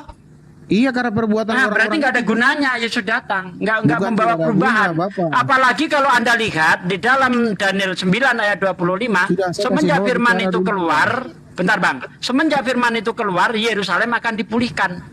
Coba, sekarang di Yesus datang ke Yerusalem, apa yang dipulihkan oleh Yesus? Apa? Apa coba? Bapak, Bangsa kita Yahudi nggak apa terima tadi? Yesus? Kita apa? Daniel 9 ayat 25. Dan saya bilang, tunggu pelan-pelan, Ya. kita lihat. Maka ketahuilah dan pahamilah dari saat firman itu keluar, yakni bahwa Yerusalem akan dipulihkan dan dibangun. Coba dibangun kembali. Apa yang dipulihkan Yesus di situ? Sudah Nggak kan, ada tunggu sama waktu sekali. saja, toh, karena semua ada waktu. Semenjak firman itu keluar, yaitu Yesus, Yerusalem akan dipulihkan, dibangun kembali. Apa yang dibangun Yesus? Secara Sudah. real atau secara Bapak Suki. rohani? Bapak Bangsa Ustaz, Yahudi kamu nggak tunggu mengikut saja. Yesus. Waktu ada, indah pada waktunya. Itu Tuhan bilang. Oh, Berarti Jadi sia-sia jangan kan? memaksakan, Belum ada Bapak. bukti Yesus datang ke Yerusalem nggak membawa perubahan apa-apa kan? Sabar, tapi saya baca dulu di ayat mana nih? Ini Daniel berapa? Daniel 9:25. Pelan-pelan boleh Bapak Sugi, emosi sekali. Boleh, silakan boleh. Enggak, Anda ya. boleh pelan-pelan, tapi Anda tidak bisa melarang saya untuk pelan-pelan.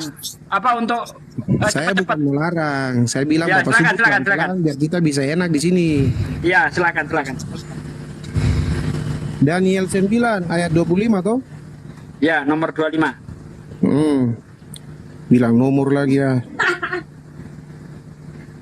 Maka ketahuilah dan pahamilah dari saat firman itu keluar, yakni bahwa Yerusalem akan dipulihkan dan dibangun kembali sampai pada kedatangan seorang yang diurapi, seorang raja, dan 7 kali 7 masa dan 62 kali 7 masa lamanya. Kota itu akan dibangun kembali dengan tanah lapang dan paritnya, tetapi di tengah-tengah kesulitan. Oke.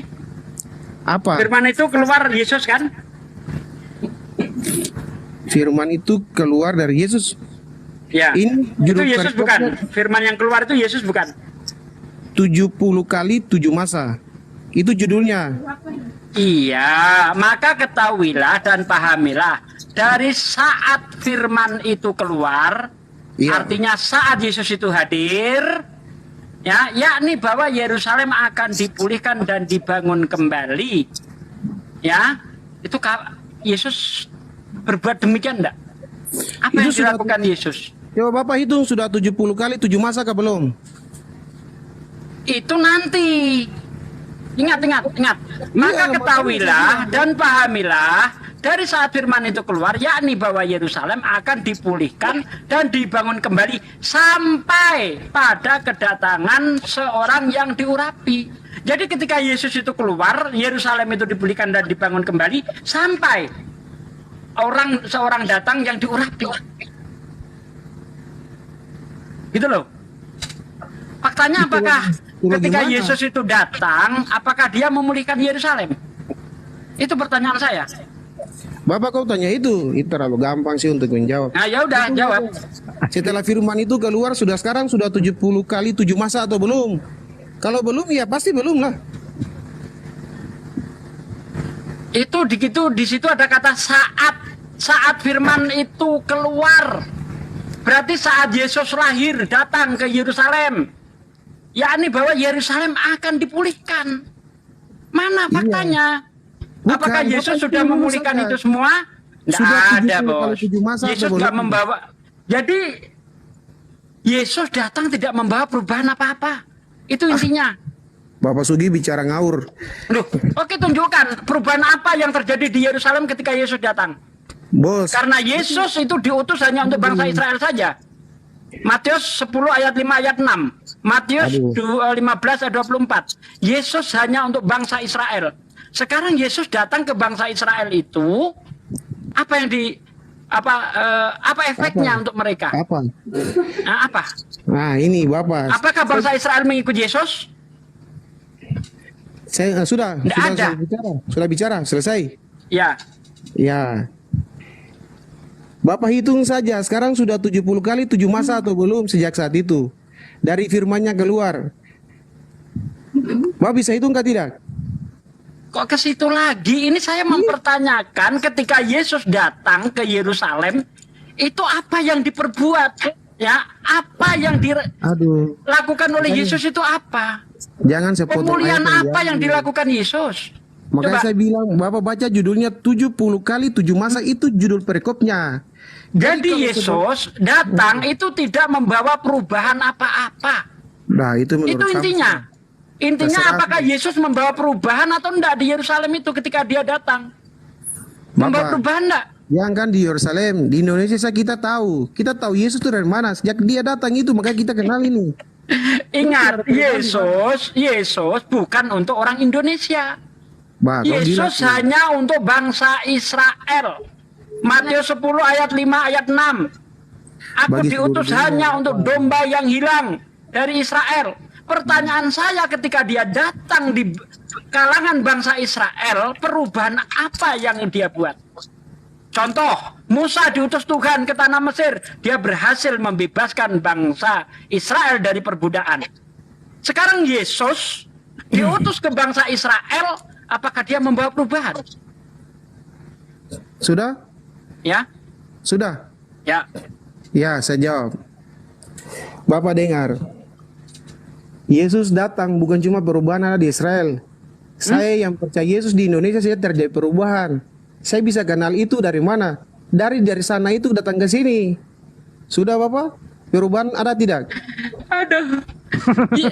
Kamu ini, ya kan, orang Indonesia ikut Yesus itu atas saran siapa?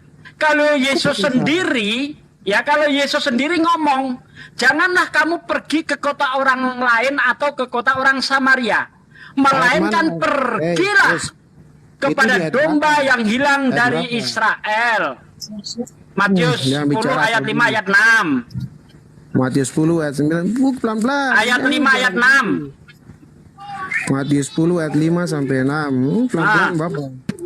Nggak bisa, saya nggak bisa pelan-pelan, Bos. Kamu mau lemah lembut silahkan, tapi jangan saya disuruh pelan-pelan, saya nggak bisa. Ini karakter saya. Pada memang itu karakternya Bang Rola, dimaklumin ya Bang Rola. Itu judulnya Yesus memanggil ke-12 rasul. Ya. Ayat berapa? 5-6. Ayat 5-6. Yesus mengutus ke-12 rasul. Ke-12 rasul, ke-12 murid itu diutus oleh Yesus dan ia berpesan kepada mereka, janganlah kamu menyimpang ke jalan bangsa lain atau masuk ke dalam kota orang Samaria, melainkan pergilah pada domba-domba yang hilang dari umat Israel. Sudah itu, sudah paham itu. Yesus diutus hanya untuk domba yang hilang dari Israel, bukan untuk bangsa Indonesia. Ada paham domba yang hilang? Iya, domba-domba hilang tuh domba-domba yang orang-orang yang tidak tahu tentang Tuhan itu makanya. Aduh, ngaco, Anda ngaco. Ya, domba itu adalah sebutan untuk Bani Yakub. Sementara orang di luar Israel itu anjing. Matius 15 ayat 26. Orang di luar bangsa Israel itu anjing. Matius 15 ayat 26. Ketika ada orang perempuan Samaria minta tolong kepada Yesus karena anaknya kerasukan setan. Apa kata Yesus? Jangan melemparkan roti kepada Jangan melemparkan roti bagi anak-anak kepada anjing. Coba tuh baca tuh. Itu Matius 15 ayat 26. Iya. Ini judulnya ini perempuan Kanaan yang percaya. Betul. Ayat 26. Tidak layak roti bagi anak-anak dilemparkan kepada anjing. Sudah sabar, saya baca dulu biar Bapak paham. Kalau Pak Ade yang ngomong finishing nanti. Tetapi Yesus menjawab, tidak patut mengambil roti yang disediakan bagi anak-anak dan melemparkannya kepada anjing. Bapak ini tidak mengerti bahasa, kan? Ini baca baik-baik ini ayat 26 ini. Cara salah saja. Iya, anjing di situ siapa? Ya kepada anjing hewan ini mau kepada anjing. Ngawur anjing hewan gimana sih? Parah ini orang. Waalaikumsalam Bang Andi. Aduh, parah. Udah. Lanjut Bang Juma. Lanjut Bang Juma. Udah. Nanti kalau pandai ngomong Ngawur. finishing makanya. Saya bilang. Udah. Lanjut Bang Juma. Ya, baik. Terus saya mau tanya kayak Bapak Sugi, anjing yang Bapak Sugi ini maksud apa? Iya. Nanti panjang lagi. Perempuan Pak De, itu. kamu finishing nanti, Rola. Makanya dibaca ayat 27-nya, kata perempuan itu benar Tuhan, tetapi anjing itu makan remah-remah yang jatuh dari meja tuannya. Bukan anjing beneran di situ. Itu anjing perumpamaan untuk perempuan itu. Aduh. Lanjut Bang Juma. Lanjut Bang Juma. Aduh, Bapak ini. Oke, Bang Rola, diam dulu, ntar dicatat dulu kalau Bang Juma ngomong ya. Oke, lanjut. Aduh, jangan dulu. Kayaknya Bang Suma ini perlakukan khusus kapal ini. Janganlah. Hah? Jadi gini, Bung. Kalau saudara kemudian mengatakan anjing dan serigala, anjing, domba, kita ambil dulu poinnya. Siapa yang disebut domba itu? Domba itu Bani Yakub. Di mana dalilnya? Yeremia 50 nomor 17. Yang dimaksud domba itu adalah Bani Yakub, Bani Israel.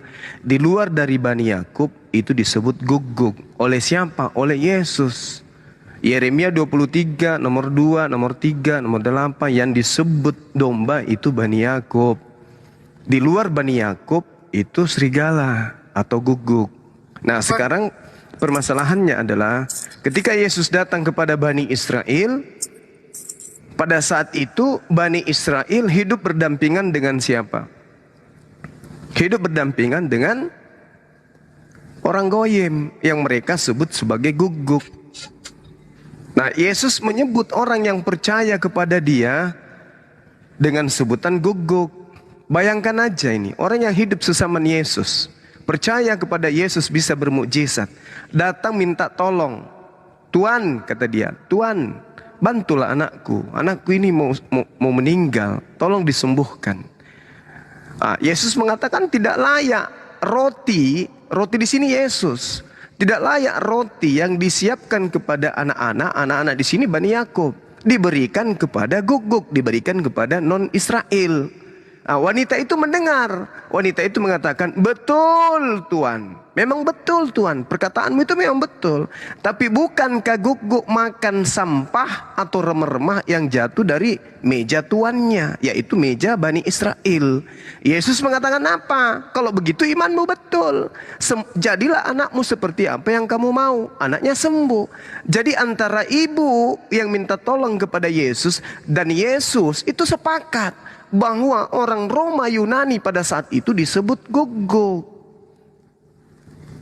Orang yang hidup sesama Yesus aja disebut guguk, apalagi Anda. Makanya Yesus mengatakan waspadalah kepada serigala yang nyamar seperti domba. Maksudnya non-Yahudi yang menyamar Yahudi. Sekarang siapa yang nyamar Yahudi di sini yang bukan Yahudi? Ya Kristen. Makanya Kristen itu harus diwaspadai. Kenapa Kristen harus diwaspadai?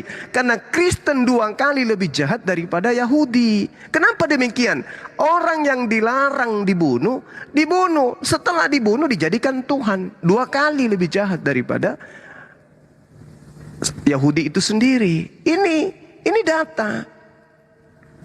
Kecuali Anda ingin menunjukkan datanya bahwa Tuhan tidak marah lagi ketika ada pembunuhan kepada Yesus. Tuhan tidak marah, Tuhan malah restui. Kan tidak. Yohanes 6 nomor 70. Ini sudah sepekan saya sampaikan kepada teman-teman. Yohanes 6:70. Bukankah aku Yesus yang memilih engkau wahai 12 wahai muridku? Satu di antara kalian adalah iblis. Kenapa iblis? Karena dialah nanti yang melakukan hal yang dibenci Tuhan. Apa itu? Menyerahkan Yesus sebagai tumbal. Sedangkan Tuhan mengatakan 6 perkara yang dibenci. Kalau yang Anda maksud di 10 hukum Taurat itu bukan hal yang dibenci. Itu penguat. Jangan ada ilah lain. Tapi di sini fokusnya 6 perkara yang dibenci. Kalau yang 10 perkara yang diperintahkan. Kalau ini 6 perkara yang dibenci. Salah satunya adalah tangan yang menumpahkan darah orang yang tidak bersalah. Yesus itu orang yang tidak bersalah, Bung. Nah, saya kasih kesimpulan. Menurut saudara, apakah pembunuhan terhadap Yesus itu dibenci oleh Tuhan atau disukai oleh Tuhan? Silakan.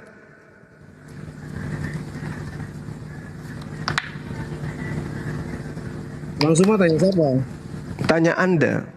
Tanya saya. Iya. Pertanyaannya bagaimana yang terakhir Bapak? Apakah pembunuhan terhadap Yesus itu hal yang disukai oleh Tuhan atau hal yang dibenci oleh Tuhan? Baik.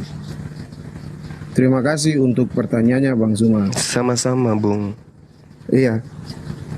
Yang dapat saya artikan di dalam kitab yang dituliskan dari kelahiran Yesus sampai kematian dan kebangkitan itu merupakan satu alur cerita yang baik yang dipromosikan, yang diberikan kepada manusia supaya tidak boleh seperti itu.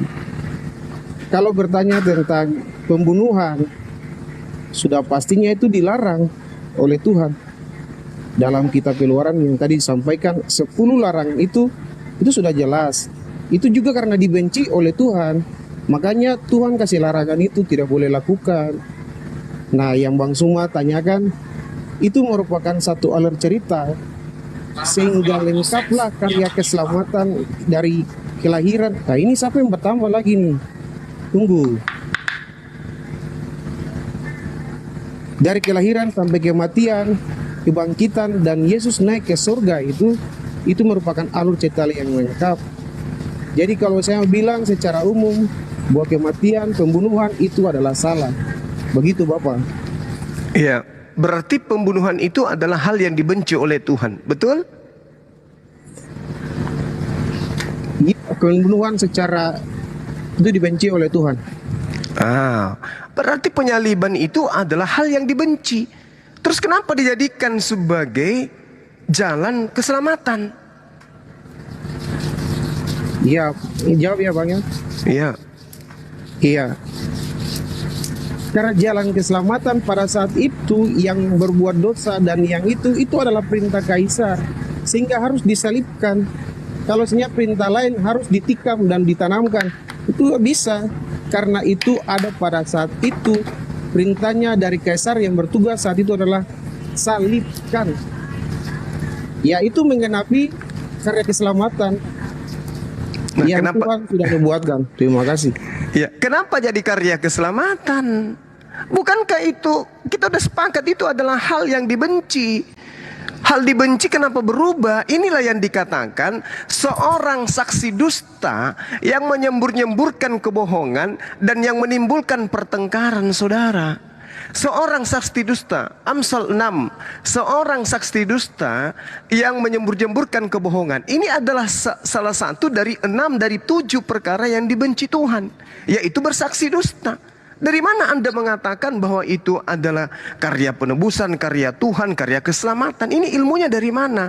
Sedangkan kalau kita lihat di dalam Keluaran 23, dikatakan bahwa suap jangan kau terima, sebab suap membuat buta orang-orang yang melihat, dan suap memutarbalikkan perkara orang-orang yang benar. Ini diputarbalikkan. Bagaimana mungkin kemudian hal yang dibenci Tuhan Anda putarbalikkan menjadi satu jalan keselamatan? Dusta yang disembur-semburkan dan yang menimbulkan pertengkaran. Coba. Iya, Bapak. Silakan. Iya, Bapak. Terima kasih. Jadi yang tadi saya bilang di awal Bapak Suma bahwa Kejadian sampai dengan kitab Melaki itu kitab perjanjian lama. Di dalam kitab itu Keluaran yang di awal sudah sampaikan bahwa 10 larangan itu karena Tuhan tidak suka. Iya Bapak. Sampai kitab Melaki, sampai mulai dengan kelahiran Yesus. Nah, ini mulai karya keselamatan mulai berlangsungnya di sini. Kenapa? Karena dari kitab yang sudah diturunkan larangan-larangan itu tidak dipatuhi oleh manusia. Sehingga kenapa? Tuhan utuslah firman-Nya turun ke bumi menjadi manusia. Untuk apa? Melakukan hal-hal kehendak Allah yang tidak bisa dilakukan oleh manusia. Kenapa harus penyaliban? Karena hukuman adat saat itu harus disalibkan. Kalau memang pada saat itu Kaisar Agustus memerintahkan, ya sudah, langsung buang ke laut. Tapi karena apa? Dia harus menghadapi dengan karya manusia, dia harus mati.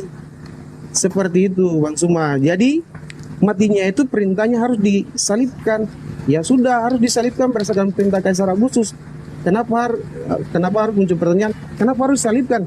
Ya memang pada saat itu perintah Kaisar Agustus saat itu adalah disalibkan. Jadi situlah lengkap dengan karya keselamatan.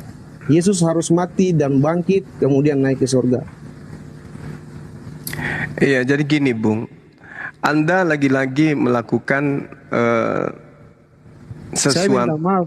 Jangan bilang saya sesat atau membilang saya seperti apa. Bang Suma silakan menjelaskan saja, tapi jangan menyimpulkan saya.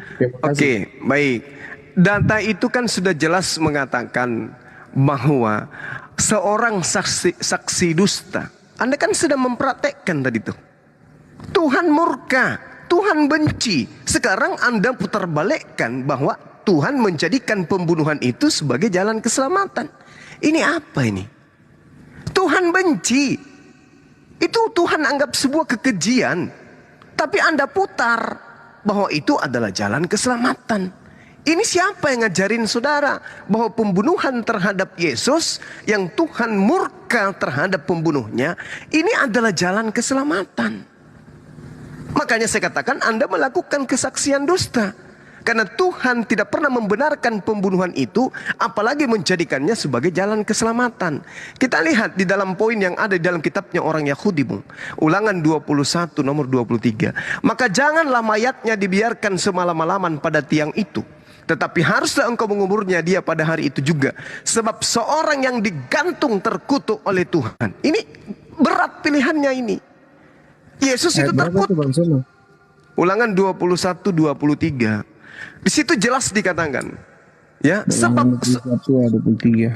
sebab orang yang digantung terkutuk oleh Allah, janganlah engkau menajiskan tanah yang diberikan Tuhan Elohimmu kepadamu menjadi milik pusakamu. Ini Yesus dianggap manusia terkutuk. Dengan cara apa? Dengan cara Paulus mengajarkan Yesus itu mati dengan cara terkutuk. Apa sebabnya dia terkutuk? Karena menebus dosa-dosa katanya. Ini dari mana ilmunya? Bapak ini, salah bicara lagi. Ini ulangan 21 kan? Iya, nomor 23.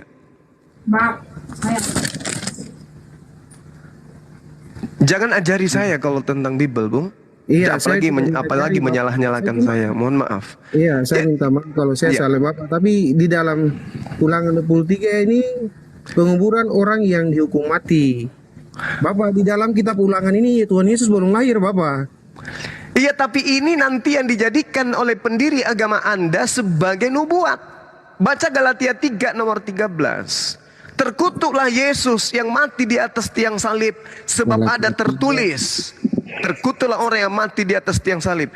Ini jadi Paulus menjadikan kitabnya Yahudi ini sebagai dasar pijakan untuk menjajakan Yesus mati terkutuk untuk menebus dosa orang-orang yang pembunuh, pemburit, pemerkosa, perampok, pencuri dan seterusnya. Berapa tadi?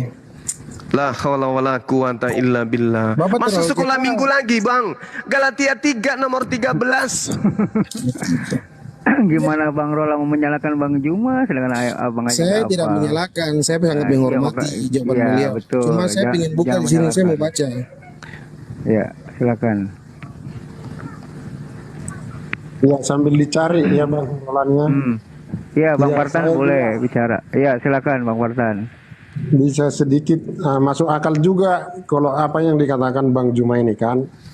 Ilustrasinya kan itu, Tuhan itu melarang pembunuhan, tetapi kenapa dia merencanakan pembunuhan? Kan itu kan Bang Juma? Iya. Iya. Ya memang kalau dipikirkan sekilas memang pas yang dibilang Abang itu. Tapi itu dia. Silakan. Tapi kan kekristenan kan meyakini karena begitu besar kasih Allah makanya mengorbankan, makanya jadi korban anaknya yang tunggal itu. Itulah intinya di situ. Makanya dia harus korban. Tapi saya sangat suka sama Bang Juma ini karena berbeda dengan teman-teman yang lain kan tidak mengakui bahwa Yesus itu tidak berdosa, Yesus itu disalib. Beda dengan Bang Juma ini mengakui tapi ketuhanannya diragukan gitu. Kan kira-kira gitu kan Bang. Iya, Tidak mungkin Yesus itu bisa jadi Tuhan, Bang, kalau abang saya bisa membuktikan Yesus bukan manusia. Buktikan dulu Yesus bukan manusia. Kalau dia sudah bisa kita buktikan bahwa dia bukan manusia, maka kita deteksi lagi. Dia bukan manusia. Sekarang kita cari, apakah dia malaikat? Kalau dia ternyata bukan malaikat juga, apakah dia ini setan? Kalau dia bukan setan, lalu apa? Oh, apakah dia ini Tuhan? Tuhan tidak mungkin, tidak mungkin, tidak mungkin. Kalau Tuhan tidak mungkin, karena dia manusia. Tuhan tidak mungkin dibunuh. Tuhan tidak mungkin kemudian mati. Tuhan tidak mungkin dilahirkan manusia, nggak mungkin. Jadi Tuhan itu sudah di checklist, sudah di blacklist, nggak mungkin. Maka ada 3. Apakah Yesus ini setan? Apakah Yesus ini malaikat? Atau Yesus ini adalah manusia? 3-nya ini. Salah satunya ini yang benar. Kalau Tuhan tidak mungkin. Bang Nathan diam dulu, Bang Nathan, gantian. Aduh berisik banget. Terima kasih Bang Juma. Iya. Kalau masalah Tuhan tidak mungkin itu kan masalahnya kan tidak ada standar Tuhan kita tahu kan. Contohnya adalah kitab bahwa Tuhan itu seperti inilah, tidak bisa kan, nggak ada Bang. Ada, Bang. Menurut keyakinan masing-masing lah gitu. Justru yang mengukuhkan kemudian Yesus itu bukan Tuhan, kitab Anda sendiri. Perjanjian lama ada, perjanjian baru ada. Kitabnya orang Yahudi ada. Contoh Yeremia 10 nomor 6. Engkau Tuhan maha besar, tidak ada yang sama seperti Engkau. Akila. Tos di mute, Bos. Oh iya. Hey. Maaf. Assalamualaikum warahmatullahi wabarakatuh. Tidak ada yang sama seperti Engkau. Yesus sama seperti manusia, berarti dia bukan Tuhan. Kedua, 2 Samuel 7:22, Engkau Tuhan yang maha besar, tidak ada yang serupa dengan Engkau. Yesus serupa dengan manusia, dia bukan Tuhan. 1 Timotius 6 nomor 16, dialah satu-satunya yang tidak kemudian disentuh oleh maut. Yesus disentuh oleh maut. Jadi bagaimana mungkin Yesus ini adalah Tuhan itu sendiri? Nggak bisa. Di dalam Timotius 1 dikatakan begini, dialah satu-satunya yang tidak didekati, yang tidak dijamah oleh maut. Kenapa tidak dijamah oleh maut? Tidak pernah disentuh, tidak bisa kemudian didekati oleh maut. Atanasia dalam bahasa Yunani, tidak dapat mati maksudnya. Dialah satu-satunya yang tidak dapat mati. Yesus dapat mati. Bersemayam dalam terang yang tak terhampiri. Yesus terhampiri. Seorang pun tidak pernah melihat dia, dan memang manusia tidak dapat melihat dia. Yesus bisa dilihat, bahkan bisa dibunuh. Dan hormat baginya kuasa yang kekal. Yesus tidak kekal, pernah mati. Jadi tidak bisa, nggak ada yang bisa membuktikan Yesus itu Tuhan. Malah semakin kita gali Yesus itu siapa, semakin kita temukan Yesus itu manusia. Jadi nggak bisa, Bang, nggak bisa. Nah sekarang kembali kepada tema kita. Bagaimana mungkin Kristen, saudara-saudara Kristen menjadikan sesuatu yang dibenci oleh Tuhan justru menjadi jalan keselamatan? Ini yang ngajarin siapa? Yang ngajarin saudara-saudara saya ini siapa? Sedangkan kalau Anda memaksakan, nih ya, tolong nanti dibantah saya. Kalau Anda memaksakan, di dalam kitab saudara sendiri diterangkan dengan sangat jelas di Yohanes 11, Tuhan di sana menarasikan suatu keadaan yang siapapun bisa menelaah dengan sangat mudah. Bagaimana kemudian kejadian yang terjadi terhadap pembunuhan yang ada kepada Yesus itu sama sekali tidak ada kaitannya dengan penebusan. Jadi pembunuhan terhadap Yesus itu bukan jalan keselamatan. Hanya saja keselamatan dari penjajahan Yahudi ya memang bisa dijadikan oke, itu betul. Kenapa demikian? Mari kita lihat di dalam Yohanes 11. Yohanes 11 menerangkan dengan sangat terinci dari data yang sering saya sajikan, nomor 45 mulai. Di situ ketika kemudian orang-orang Farisi, ahli Taurat melihat kejadian yang luar biasa yang Yesus lakukan, mereka terkaget-kaget. Mereka terkagum-kagum. Wah, ini Yesus siapa ini Yesus? Kok hebat kali dia. Bisa membangkitkan orang mati, kemudian bisa membuat orang yang buta melihat. Maka kejadian itu mengakibatkan orang-orang Yahudi khawatir. Jangan-jangan Yesus ini semakin hari semakin banyak pengaruhnya. Maka di dalam Yohanes 11 nomor 45, banyak di antara orang Yahudi yang datang menjenguk Maria, yang menyaksikan sendiri apa yang diperbuat oleh Yesus ya terhadap Maria ini. Maka kemudian mereka datang kepada orang-orang Farisi. mereka menceritakan kepada orang Farisi tentang Yesus. Lalu imam-imam kepala dan orang-orang Farisi memanggil mahkamah agama untuk berkumpul, dan kemudian mereka berkata, apa yang harus kita perbuat? Sebab Yesus ini membuat banyak mujizat. Apabila kita biarkan Yesus, ini sedang sidang mereka ini, sedang rapat. Apa yang harus kita buat? Yesus ini terlalu banyak membuat mujizat. Apabila kita biarkan Yesus, maka orang semua akan percaya kepada dia. Dan kalau orang semua percaya kepada dia, maka orang-orang Roma, kekaisaran Roma akan datang dan akan merampas tempat suci kita dan juga bangsa kita. Tetapi salah seorang di antara mereka pada saat rapat itu, pada saat mereka kemudian melakukan pertemuan, seorang Kayapas, imam besar pada tahun itu berkata kepada mereka, kalian ini tidak tahu apa-apa. Ya, kalian ini tidak insaf. Adalah lebih berguna, adalah lebih baik jika satu Yesus mati untuk bangsa kita. Jadi Yesus itu mati untuk Bani Israel saja, bukan untuk teman-teman Kristen. Adalah baik kalau Yesus seorang diri mati untuk bangsa kita daripada seluruh bangsa Israel itu binasa. Jadi Yesus itu mati karena kemudian persekongkolan imam Yahudi, mahkamah agama dan orang Farisi. Sudah begitu matinya bukan untuk kalian tapi untuk Bani Israel. Lebih baik Yesus seorang diri mati daripada kita semua Bani Israel itu binasa oleh Roma.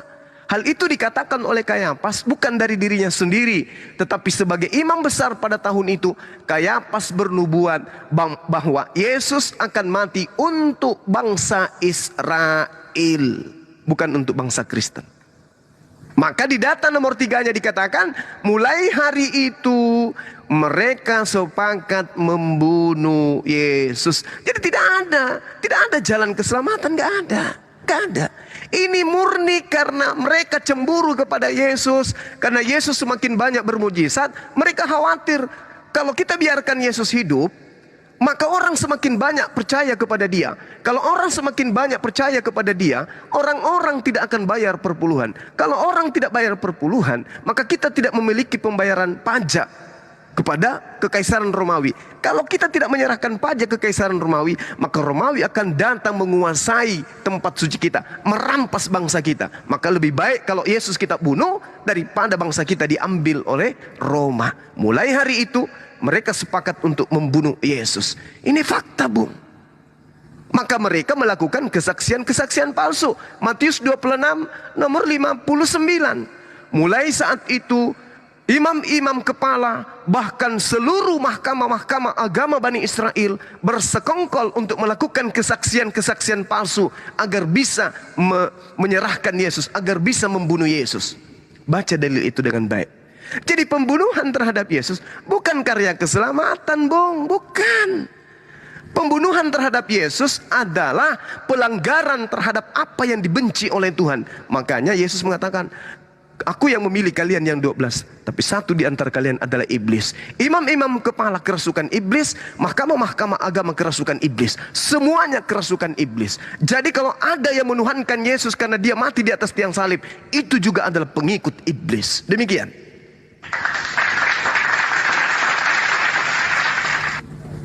Silakan.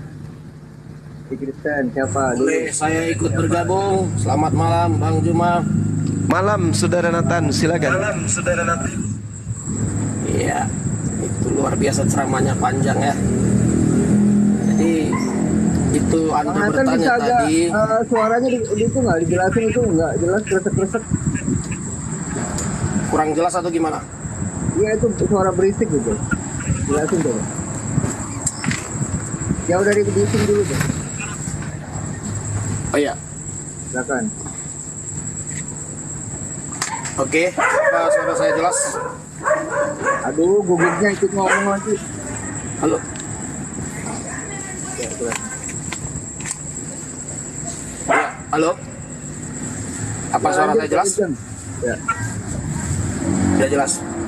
Jadi tadi saya bingung tadi pertanyaannya tentang, saya jawab dulu tentang apa ya, Yesus Kristus kenapa dijadikan Tuhan ya. Bangsa Israel memang Yesus datang untuk bangsa Israel. Itu benar, tidak ada yang salah dengan itu. Karena memang perkenalan tentang Elohim itu dimulai dari bangsa Israel. Jadi memang kita akui Israel adalah anak yang pertama atau anak yang sulung bagi Tuhan, bagi Elohim.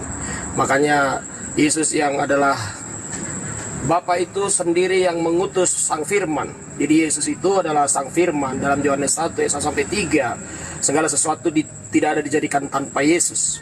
Jadi Yesus adalah Sang Kreator, yaitu Sang Firman, atau yang sering juga muncul kepada para nabi-nabi lewat teofani. Dia hadir ke bumi dalam wujud, itulah Yesus Kristus. Dan Ruah Elohim itu juga diutus. Jadi ada dua yang diutus dari Yesus. Pertama Sang Firman, yang kedua adalah Ruah Elohim atau Roh Kudus. Jadi kedua hal ini yang memang yang sering bekerja, bagian diri Allah yang hadir di bumi kepada para nabi. Ini yang perlu Anda pahami posisi Yesus di mana. Nah, bagaimana? Kenapa seperti itu Yesus menjadi manusia, hadir di bumi? Di mana buktinya kalau dia memiliki sisi keilahian? Tentunya memang dia manusia secara kasat mata. Tapi kita harus tahu juga dia memiliki ada banyak hal sisi keilahian. Di mana dia bisa dengan seketika mengampuni orang berdosa. Dosamu diampuni seketika itu hanya hak prerogatifnya Tuhan yang berhak mengampuni dosa. Dan Yesus lakukan itu buktinya dia memiliki esensi ilahi dalam dirinya. Kemudian dia sering juga melakukan hal-hal yang artinya orang tidak bisa lakukan, orang biasa. Di dalam Yohanes 1:48 ada di sana Nathanael bertanya kepada Yesus, "Bagaimana engkau mengenal aku?" Jawab Yesus, "Sebelum Filipus memanggil engkau, aku telah melihat engkau di bawah pohon ara." Artinya, bahkan kejadian yang di lain tempat juga Yesus bisa tahu. Di situ Yesus maha taunya ada juga, kemahatauan Yesus. Ketika dia juga menyuruh murid-muridnya mengambil keledai ke kampung sebelah, dia tahu kalau di situ ada keledai tersedia. Lu pergi sana, dan di sana akan ada disediakan. Kita nggak tahu siapa yang nyediain dan tersedia. Kemahatauan, kemahabisaan Yesus ini yang memang dari sini sisi keilahian dia. Nah, jadi kalau Anda bertanya lagi tadi tentang Yudas Iskariot. Yudas Iskariot itu pembunuhan memang tidak seturut kehendak Tuhan. Tapi Yesus berkali-kali hendak dibunuh. Dan memang Yesus dibunuh seperti yang perkataan Kefas tadi. Memang Yesus untuk orang Israel pertama datang. Yesus salah satu-satunya yang pertama hadir Sang Mesias. Jadi Anda harus pahami juga definisi Mesias atau Al-Masih yang Anda pahami dalam Quran Anda itu Al-Masih. Dan Al-Masih itu adalah bagi kami adalah Mesias. Mesias artinya yang diurapi. Yang diurapi itu biasanya raja. Raja ya. Sejak dulu itu yang diurapi itu selalu raja. Nah Yesus, makanya para murid-murid bertanya, kapan si Yesus jadi raja beneran? Dan para murid berkata, mereka kepengen ingin dapat dudukan. Hai murid-murid, kerajaanku bukan di bumi, kerajaanku di sorga. Saya Al-Masih, Mesias, menjadi hakim yang adil untuk seluruh bumi. Jadi saya rajanya seluruh dunia. Itu arti definisi Mesias bagi kami, atau Al-Masih dalam versi Arabiknya ya. Nah jadi konsep keilahian Yesus yang datang menjadi manusia itu bagi kami adalah karena begitu besar kasih Allah akan dunia ini. Artinya karena kasih Tuhan kepada kita manusia, sehingga dia harus menyatakannya dalam wujud manusia. Di dalam perjanjian lama, Yesus muncul kepada para nabi lewat teofani, penampakan baik lewat suara, baik lewat langsung wujud malaikat juga ada, lewat api juga ada kepada Musa di Gunung Sinai. Nah jadi tentang Yudas Iskariot, kenapa justru Yudas Iskariot jadi iblis? Karena memang Yesus sih, karena dia sudah memang datang mengobrak-abrik hukum Taurat, dia sudah tahu dia akan mati. Dan dia mengatakan di dalam, di mana buktinya Yesus mengatakan kalau dia adalah Yesus adalah oleh kematiannya kita diampuni dosanya, di dalam Matius 26 ayat 27-28. Sesudah itu ia mengambil cawan, mengucap syukur, lalu memberikannya kepada mereka dan berkata, "Minumlah kamu semua dari cawan ini, sebab inilah darahku, darah perjanjian yang ditumpahkan bagi banyak orang untuk pengampunan dosa." Di sini ada kata-kata bagi banyak orang, dan bukan hanya Israel saja. Makanya kerajaan Yesus, kemesiasan Yesus bukan untuk orang Israel, tapi memang pertama-tama dia datang untuk orang Israel. Nah ketika Yesus mati di kayu salib, waktu Anda 30 detik lagi, lanjut. Iya, dia memang sudah akan mati, karena gimana pun dia sudah mengobok-obok hukum Taurat, mengobok-obok Sabat ya. Dan Yesus mengatakan, Yesus adalah kegenapan hukum Taurat itu, dan kegenapan itu justru merubah hukum Taurat tersebut. Nah, jadi ketika Yesus mengatakan, darahku yang akan dikorbankan ini mengampuni dosa semua orang, di sana letaknya kematian Yesus menjadi salah satu pengorbanan atau jalan untuk pengampunan dosa, atau materai perjanjian lebih tepatnya ya, atau covenant ya. Jadi ada namanya perjanjian dengan Abraham dan Musa oleh Elohim, dan perjanjian baru yang kami miliki sekarang dengan Yeshua HaMashiach, Yesus Kristus. Itu namanya perjanjian baru lewat darah Yesus. Ya, Terima kasih. Oke, baik Bang. Jadi saya tanggapi ya dari penjelasan saudara, saya ambil dari belakang. Yesus mengatakan di dalam nubuat yang saya bacakan tadi, Yesus loh ini belum terangkat ke langit, belum muncul ajaran Kristen dengan berbagai macam propaganda yang nanti diiringi oleh 2 kali kesesatan yang mereka lakukan. Yesus mengatakan di Matius 23 nomor 15, ini pada saat Yesus belum terangkat. Celakalah engkau wahai ahli Taurat. Itu poin itu dulu. Celakalah engkau wahai orang Farisi. Celakalah engkau wahai orang munafik. Kenapa 3 oknum ini, 3 gelar ini disebut celaka? Ahli Taurat, Farisi, munafik. Kenapa? Karena nanti dia akan mengajak orang-orang non-Yahudi menjadi penghuni neraka dan 2 kali lebih jahat dari mereka. Jadi ada orang ahli Torah, ahli kitab, orang Farisi yang membentuk sebuah agama di luar Yahudi, di mana penghuninya, golongannya, umatnya 2 kali lebih jahat daripada orang Yahudi. Agama apa itu? Ini dulu poinnya, Bung. Kenapa dikatakan 2 kali lebih jahat? Karena terstruktur ajarannya, penyaliban, penebusan dosa, semuanya. Oh, sudah diatur sedemikian rupa. Inilah makanya Yesus meminta kepada muridnya, waspada kepada orang Farisi, waspada kepada ahli Taurat. Kenapa? Dari mereka lah nanti muncul agama baru. Agama baru itu apa yang ada keluar dari Yahudi? Kristen. Inilah agama yang harus diwaspadai oleh murid-murid Yesus angkatan pertama. Celakalah engkau wahai ahli Torah, celakalah engkau wahai orang Farisi, celakalah wahai engkau orang munafik. Engkau menyeberangi lautan, menjelajahi daratan, engkau mentobatkan orang masuk ke dalam agamamu. Menjadi apa? Menjadi orang benar? Tidak. Menjadi orang neraka. Dan 2 kali lebih jahat daripada engkau. Artinya agama yang didirikan oleh orang Farisi di luar Yahudi, penganutnya 2 kali lebih jahat daripada orang Yahudi. Orang Yahudi menolak para nabi, tapi mereka tidak pernah melantik nabi-nabi itu menjadi Tuhan. Nah, ada agama yang dibentuk oleh orang Farisi, mereka sudah membunuh para nabi, melantiknya lagi menjadi Tuhan. Berarti 2 kali lebih jahat daripada orang Farisi itu sendiri. Nah, agama mana ini yang didirikan oleh orang Farisi? Islam atau Kristen atau Hindu atau Buddha? Coba diteliti lagi deh. Agama mana yang didirikan oleh orang Farisi? Agama mana yang kemudian mengaku-ngaku kami ini dari orang Yahudi juga? Akar Kristen itu Yahudi, ketahuan. Akar Kristen adalah Yahudi, ketahuan. Siapa agama di luar Yahudi yang dianggap bidat? Siapa kemudian yang dianggap goyim? Islam atau Kristen? Ketahuan. Kenapa? Imam, tokoh, nabi, rasul yang datang kepada Bani Israel dilantik menjadi Tuhan. Nah, lantikannya itulah yang dijelaskan oleh saudara Partanop. Semua terstruktur. Yang membuat ini siapa? Ahli Taurat, Bung. Tidak sia-sia dia menjadi ahli Taurat. Tidak sia-sia mereka menjadi orang Farisi. Dan Yesus mewanti-wanti kepada mereka. Di dalam Kisah Para Rasul 24 nomor 5, di situ Paulus disebut tokoh dari sekte Nasrani alias Kristen. Paulus ahli Taurat, Paulus orang Farisi, Paulus menyeberangi lautan, Paulus menjelahi daratan, Paulus mentobatkan orang, Paulus mendirikan Kristen. Paulus menjadikan Yesus menjadi Tuhan. 2 kali lebih jahat daripada engkau sendiri. Sejahat-jahatnya Paulus, Paulus tidak menyembah Yesus. Carikan datanya kepada saya kalau Paulus itu menyembah Yesus. Nggak ada. Sejahat-jahatnya Paulus tidak pernah menyembah Yesus. Tapi agama yang dibuatnya menjadikan oknum yang ada di dalam umatnya ini menyembah Yesus 2 kali lebih jahat daripada Paulus itu sendiri.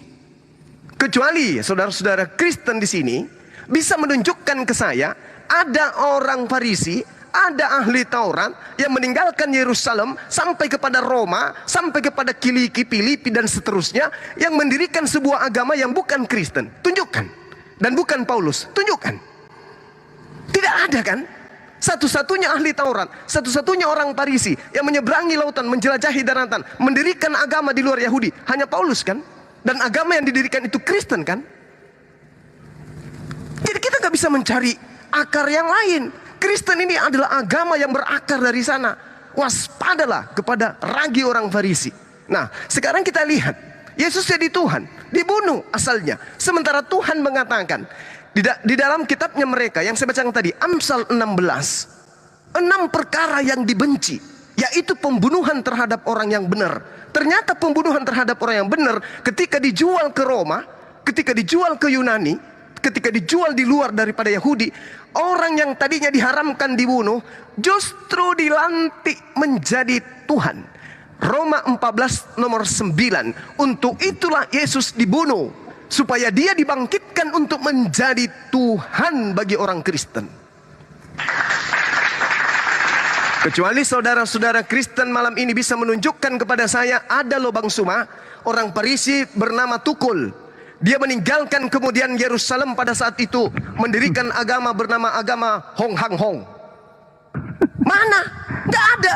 Gak ada orang Farisi selain Paulus yang mendirikan agama, dan agama itu adalah Kristen. Yang tadinya dikatakan di Keluaran 20, jangan ada ilah lain. Bentuk ilah baru bernama Yesus. Dijual ke Roma, dijual ke Yunani, laris manis. Kenapa? Karena nenek moyang mereka orang Romawi dan Yunani sebelum menjadi agama Kristen, mereka memang adalah penyembah-penyembah roh. Lihat, Tuhan itu adalah roh, maka sembahlah dalam roh dan kebenaran. Wahyu 5 nomor 6. Inilah ketujuh roh Tuhan kita, bertanduk 7, bermata 7. Kristen penyembah roh. Yahudi penyembah roh atau bukan? Tidak. Nah, inilah yang saudara harus kita luruskan kemudian, bahwasanya ketika di dalam kitab saudara 1 Yohanes 3 nomor 8, barang siapa yang berbuat dosa berasal dari iblis, sebab iblis berbuat dosa dari mulanya. Siapa kemudian berbuat dosa dengan penyaliban? Iblis merasuki Yudas, Yudas melaporkan Yesus, Yesus kemudian ditangkap, setelah ditangkap dibunuh, setelah dibunuh diajarkan ke Roma dan Yunani. Ingat saudara-saudaraku, ingat, ketika Yesus itu mati, kematiannya tidak diajarkan kepada Bani Israel bahwa Yesus bangkit pada hari ketiga menjadi Tuhan. Enggak. Tetapi Yesus bangkit pada hari ketiga menjadi Tuhan, itu ajaran dikhususkan kepada Roma dan Yunani. Kenapa demikian? Orang Farisi itu cerdas, Paulus itu cerdas. Tidak mungkin agama ini laris di dalam agama Yahudi, sebab agama Yahudi tauhid. Sedangkan Paulus menjajakan Trinitas, maka tempat untuk menjualnya sudah pasti Romawi dan Yunani. Makanya Kristen itu pusatnya di Vatikan, bukan di Yahudi sana, bukan di Israel. Karena Paulus bukan orang bodoh, Paulus adalah orang cerdas. Demikian. Terima kasih dari Bang Juma. Silakan ditanggapi. Ya. Terima kasih Bang Juma ya. Jadi tadi saya kepada poinnya yang Bang Juma sampaikan tadi tentang ayat yang barusan disampaikan, bahwasannya tentang celakalah kamu hai ahli Taurat, Matius 23 ayat 13 itu ya. Matius 23 ayat 13 itu tidak berdiri sendiri ya Bang Juma ya. Itu ayat tidak berdiri sendiri. Justru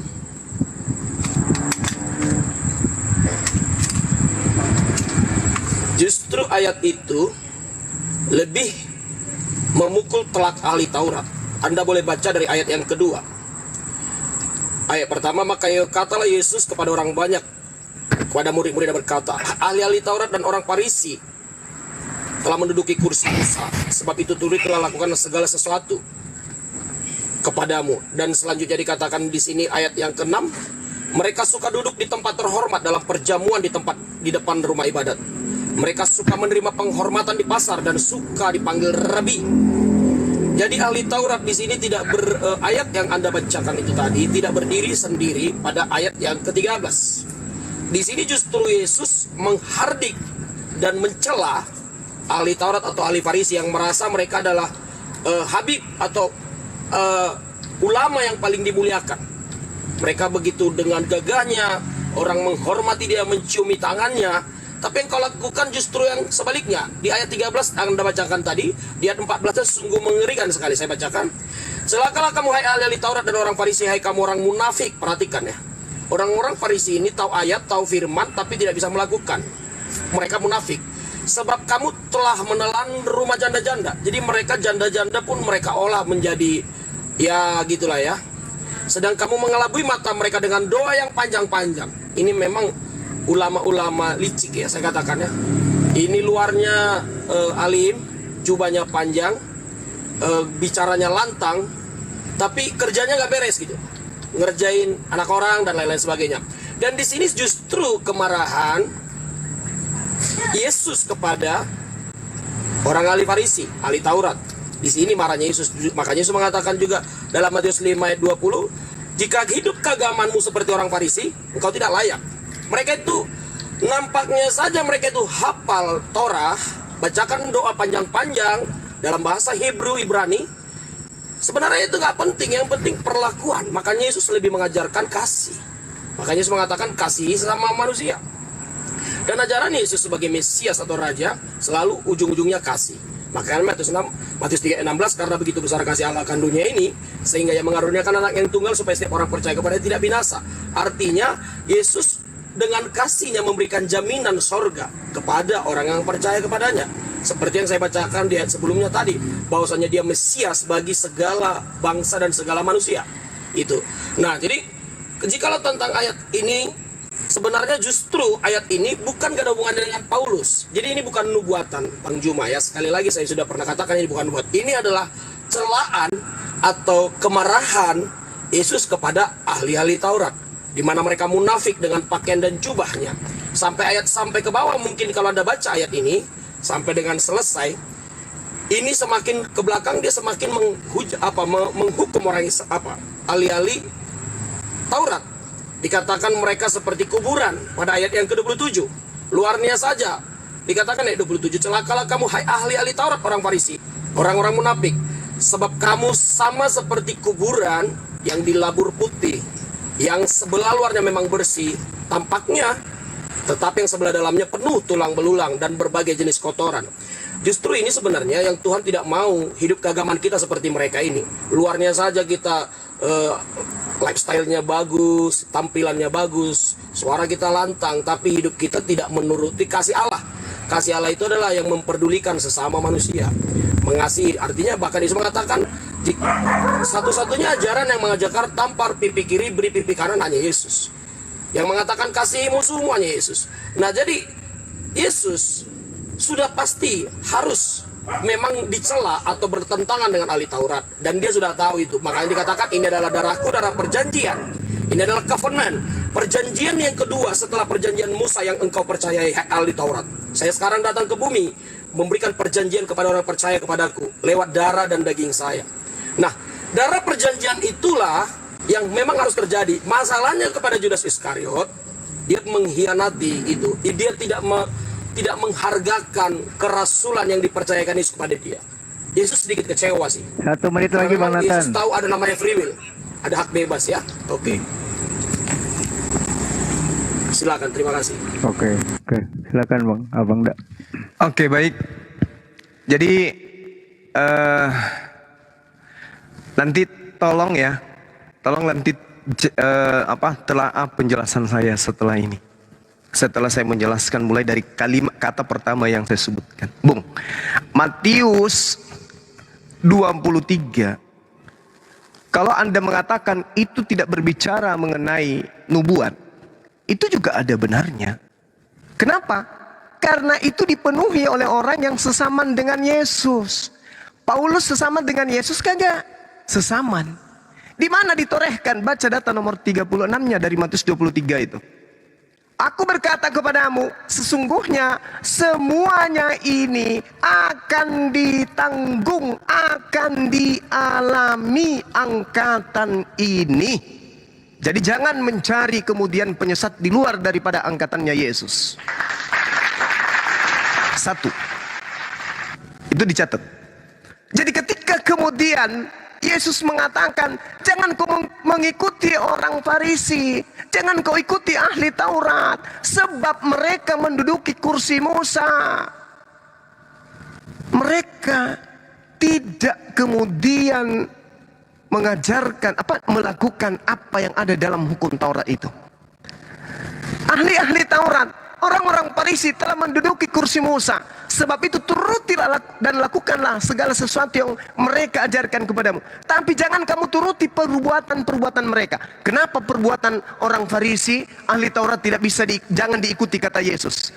Sebab mereka mengajarkan Taurat tapi tidak melakukannya. Sekarang perbedaannya Kristen dengan orang Farisi dan ahli Taurat apa? Orang Kristen kemana-mana bawa kitabnya orang Yahudi, perjanjian lama, isinya Torah. Apa mereka jalankan? Apa mereka taat?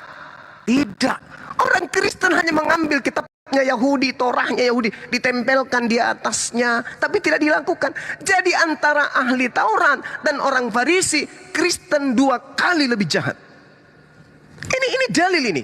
Jangan kau mengikuti perbuatan mereka, sebab mereka hanya mengajarkan dengan mulut, tetapi mereka tidak mempraktikkannya dengan perbuatan. Lah Kristen apa bedanya? Malah mereka Kristen ini 2 kali lebih jahat. Orang Farisi, ahli Taurat, tidak mempraktikkan hukum Taurat, tetapi mereka tidak menyembah manusia. Kristen dapat 2. Tidak melakukan hukum Taurat, tapi kemana-mana mengaku pelaku Taurat. Kami ini adalah Israel yang rohani, kami ini dari Israel, tidak ada keselamatan dari Israel. Itu yang dijual kemana-mana. Tetapi kemudian dia juga menyembah manusia. 2 kali lebih jahat.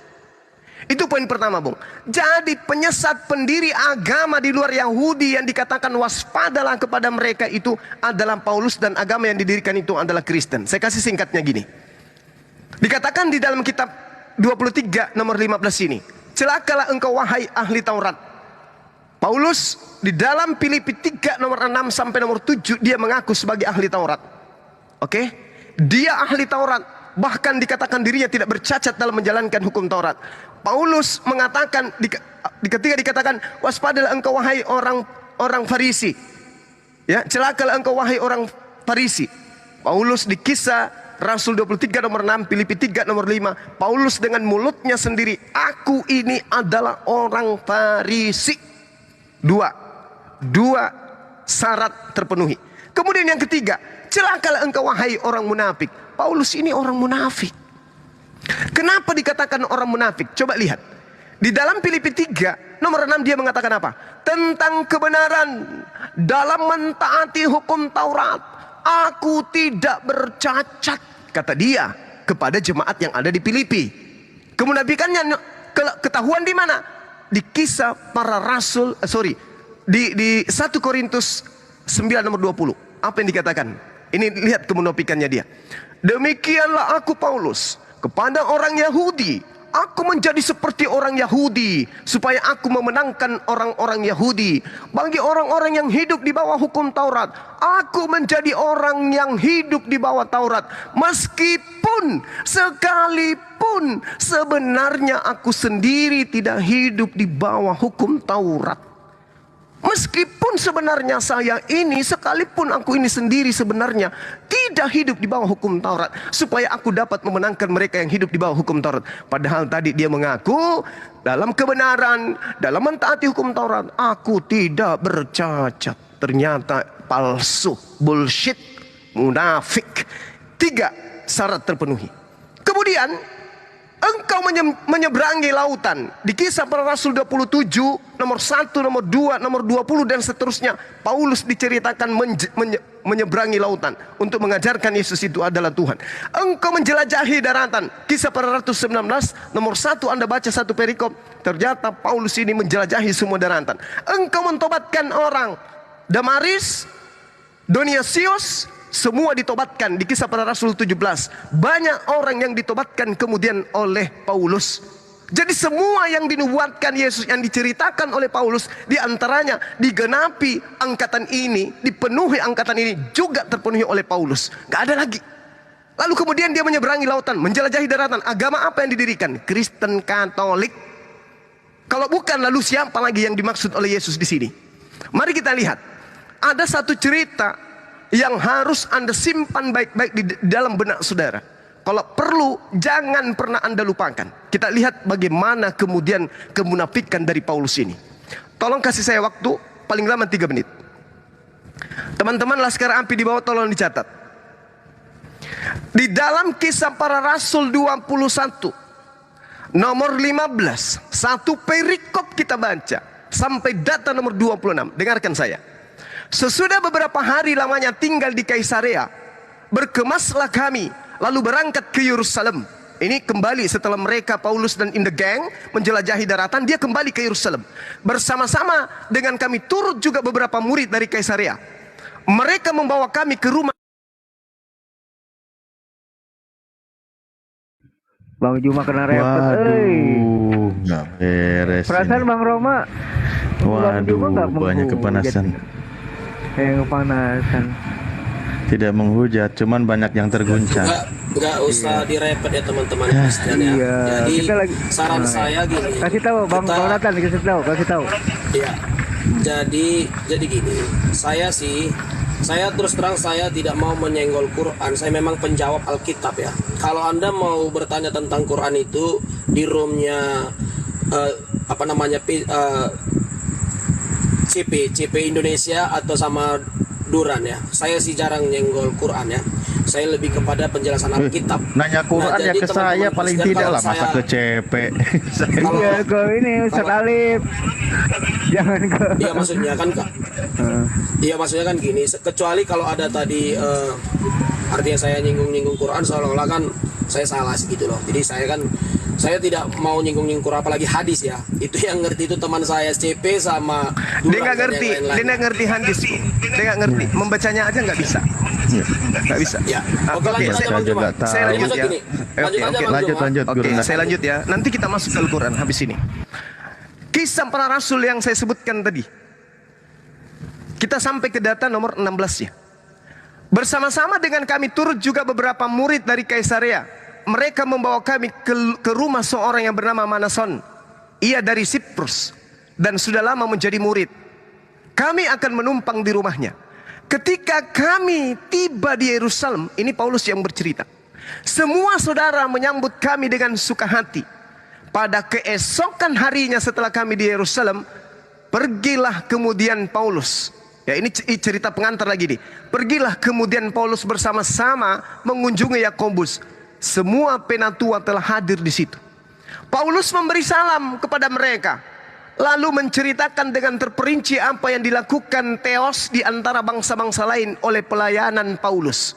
Mendengar itu, mereka memuliakan Theos. Lalu mereka berkata kepada Paulus, "Saudaraku Paulus, lihatlah, beribu-ribu orang Yahudi telah menjadi percaya dan mereka semua rajin memelihara hukum Taurat." Saya ulang, saudaraku Paulus, lihatlah, beribu-ribu orang Yahudi telah menjadi percaya dan mereka semua rajin memelihara hukum Taurat.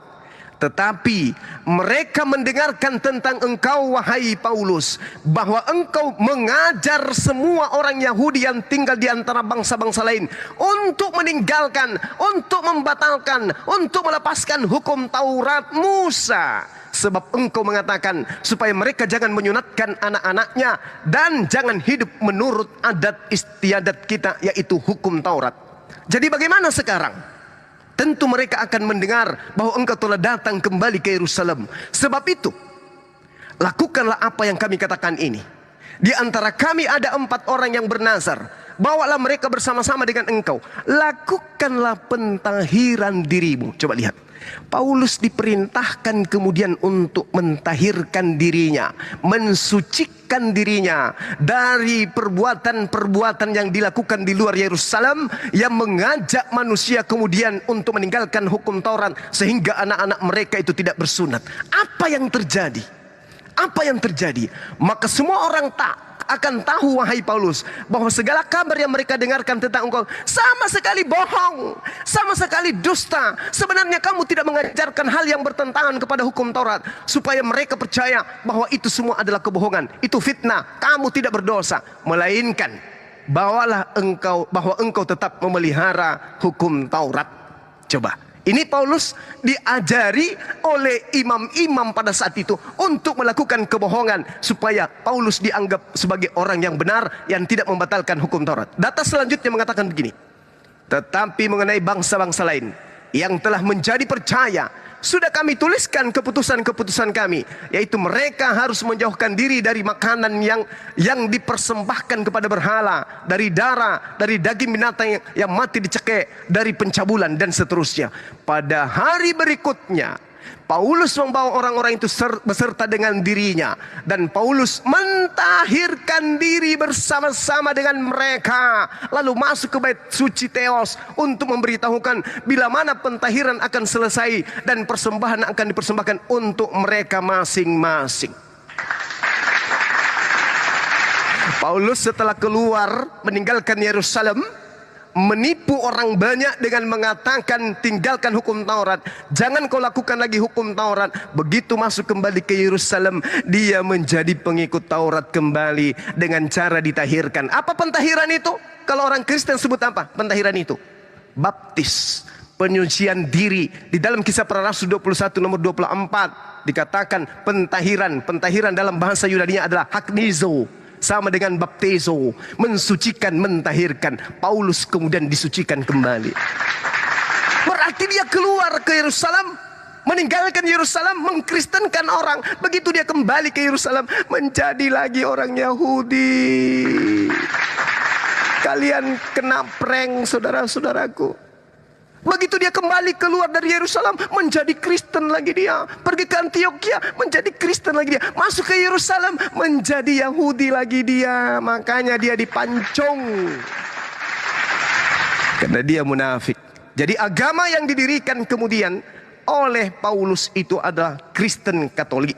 Makanya kemudian Al-Quran ini kembali masuk ke dalam Al-Quran ini.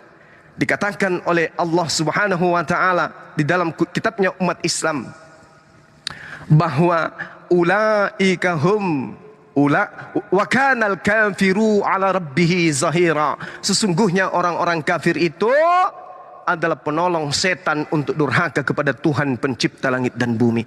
Ini Al-Quran yang mengatakan itu, Bung. Tadi penyaliban, Tuhan mengatakan ada hal yang membuat, ada hal yang Tuhan benci. Di antaranya adalah membunuh orang yang tidak bersalah. Yesus kemudian dibunuh oleh prakarsa iblis yang merasuki Yudas. Kemudian setelah dia keluar dari Yerusalem, pembunuhan itu diajarkan sebagai jalan keselamatan. Padahal itu adalah jalan untuk membantu setan di dalam durhaka kepada Tuhan. Al-Quran mengatakan, wala tattabi'u khutuwatis syaitan. Wahai manusia, janganlah kamu mengikuti langkah-langkah syaitan.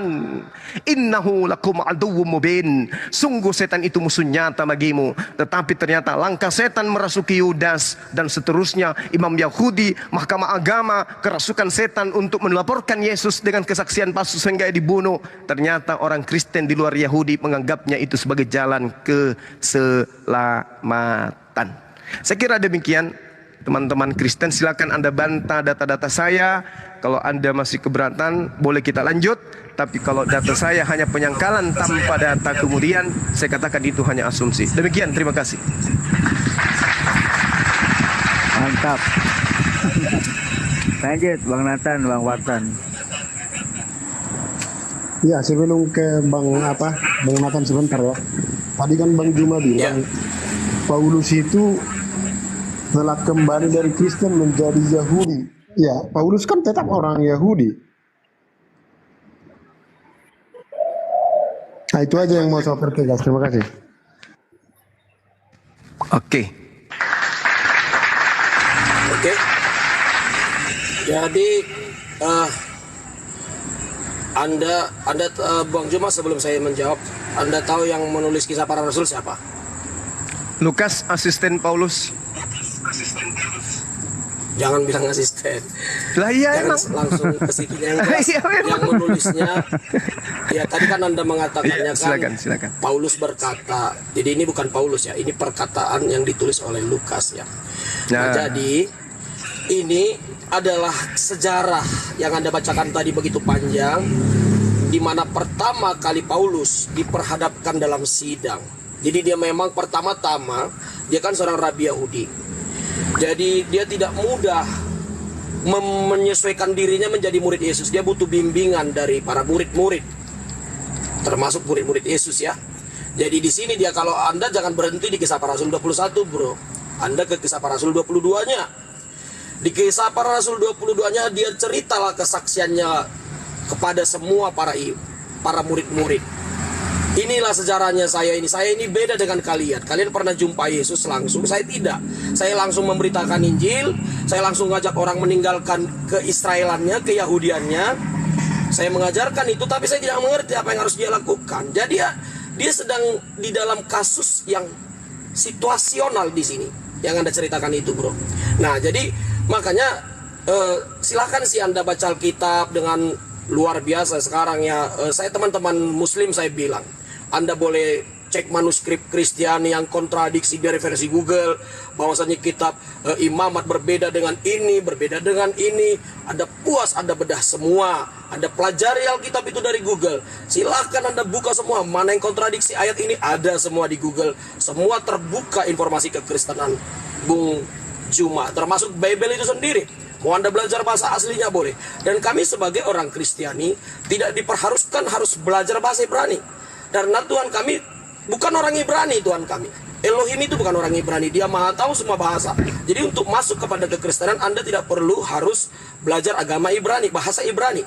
Anda cukup percaya Alkitab sudah diterjemahkan dalam bahasa Indonesia. Memang kadang-kadang memang ada tafsiran, ada penerjemahan bahasa Indonesia ini agak berbeda dengan original teks. Terkadang menjadi tafsiran.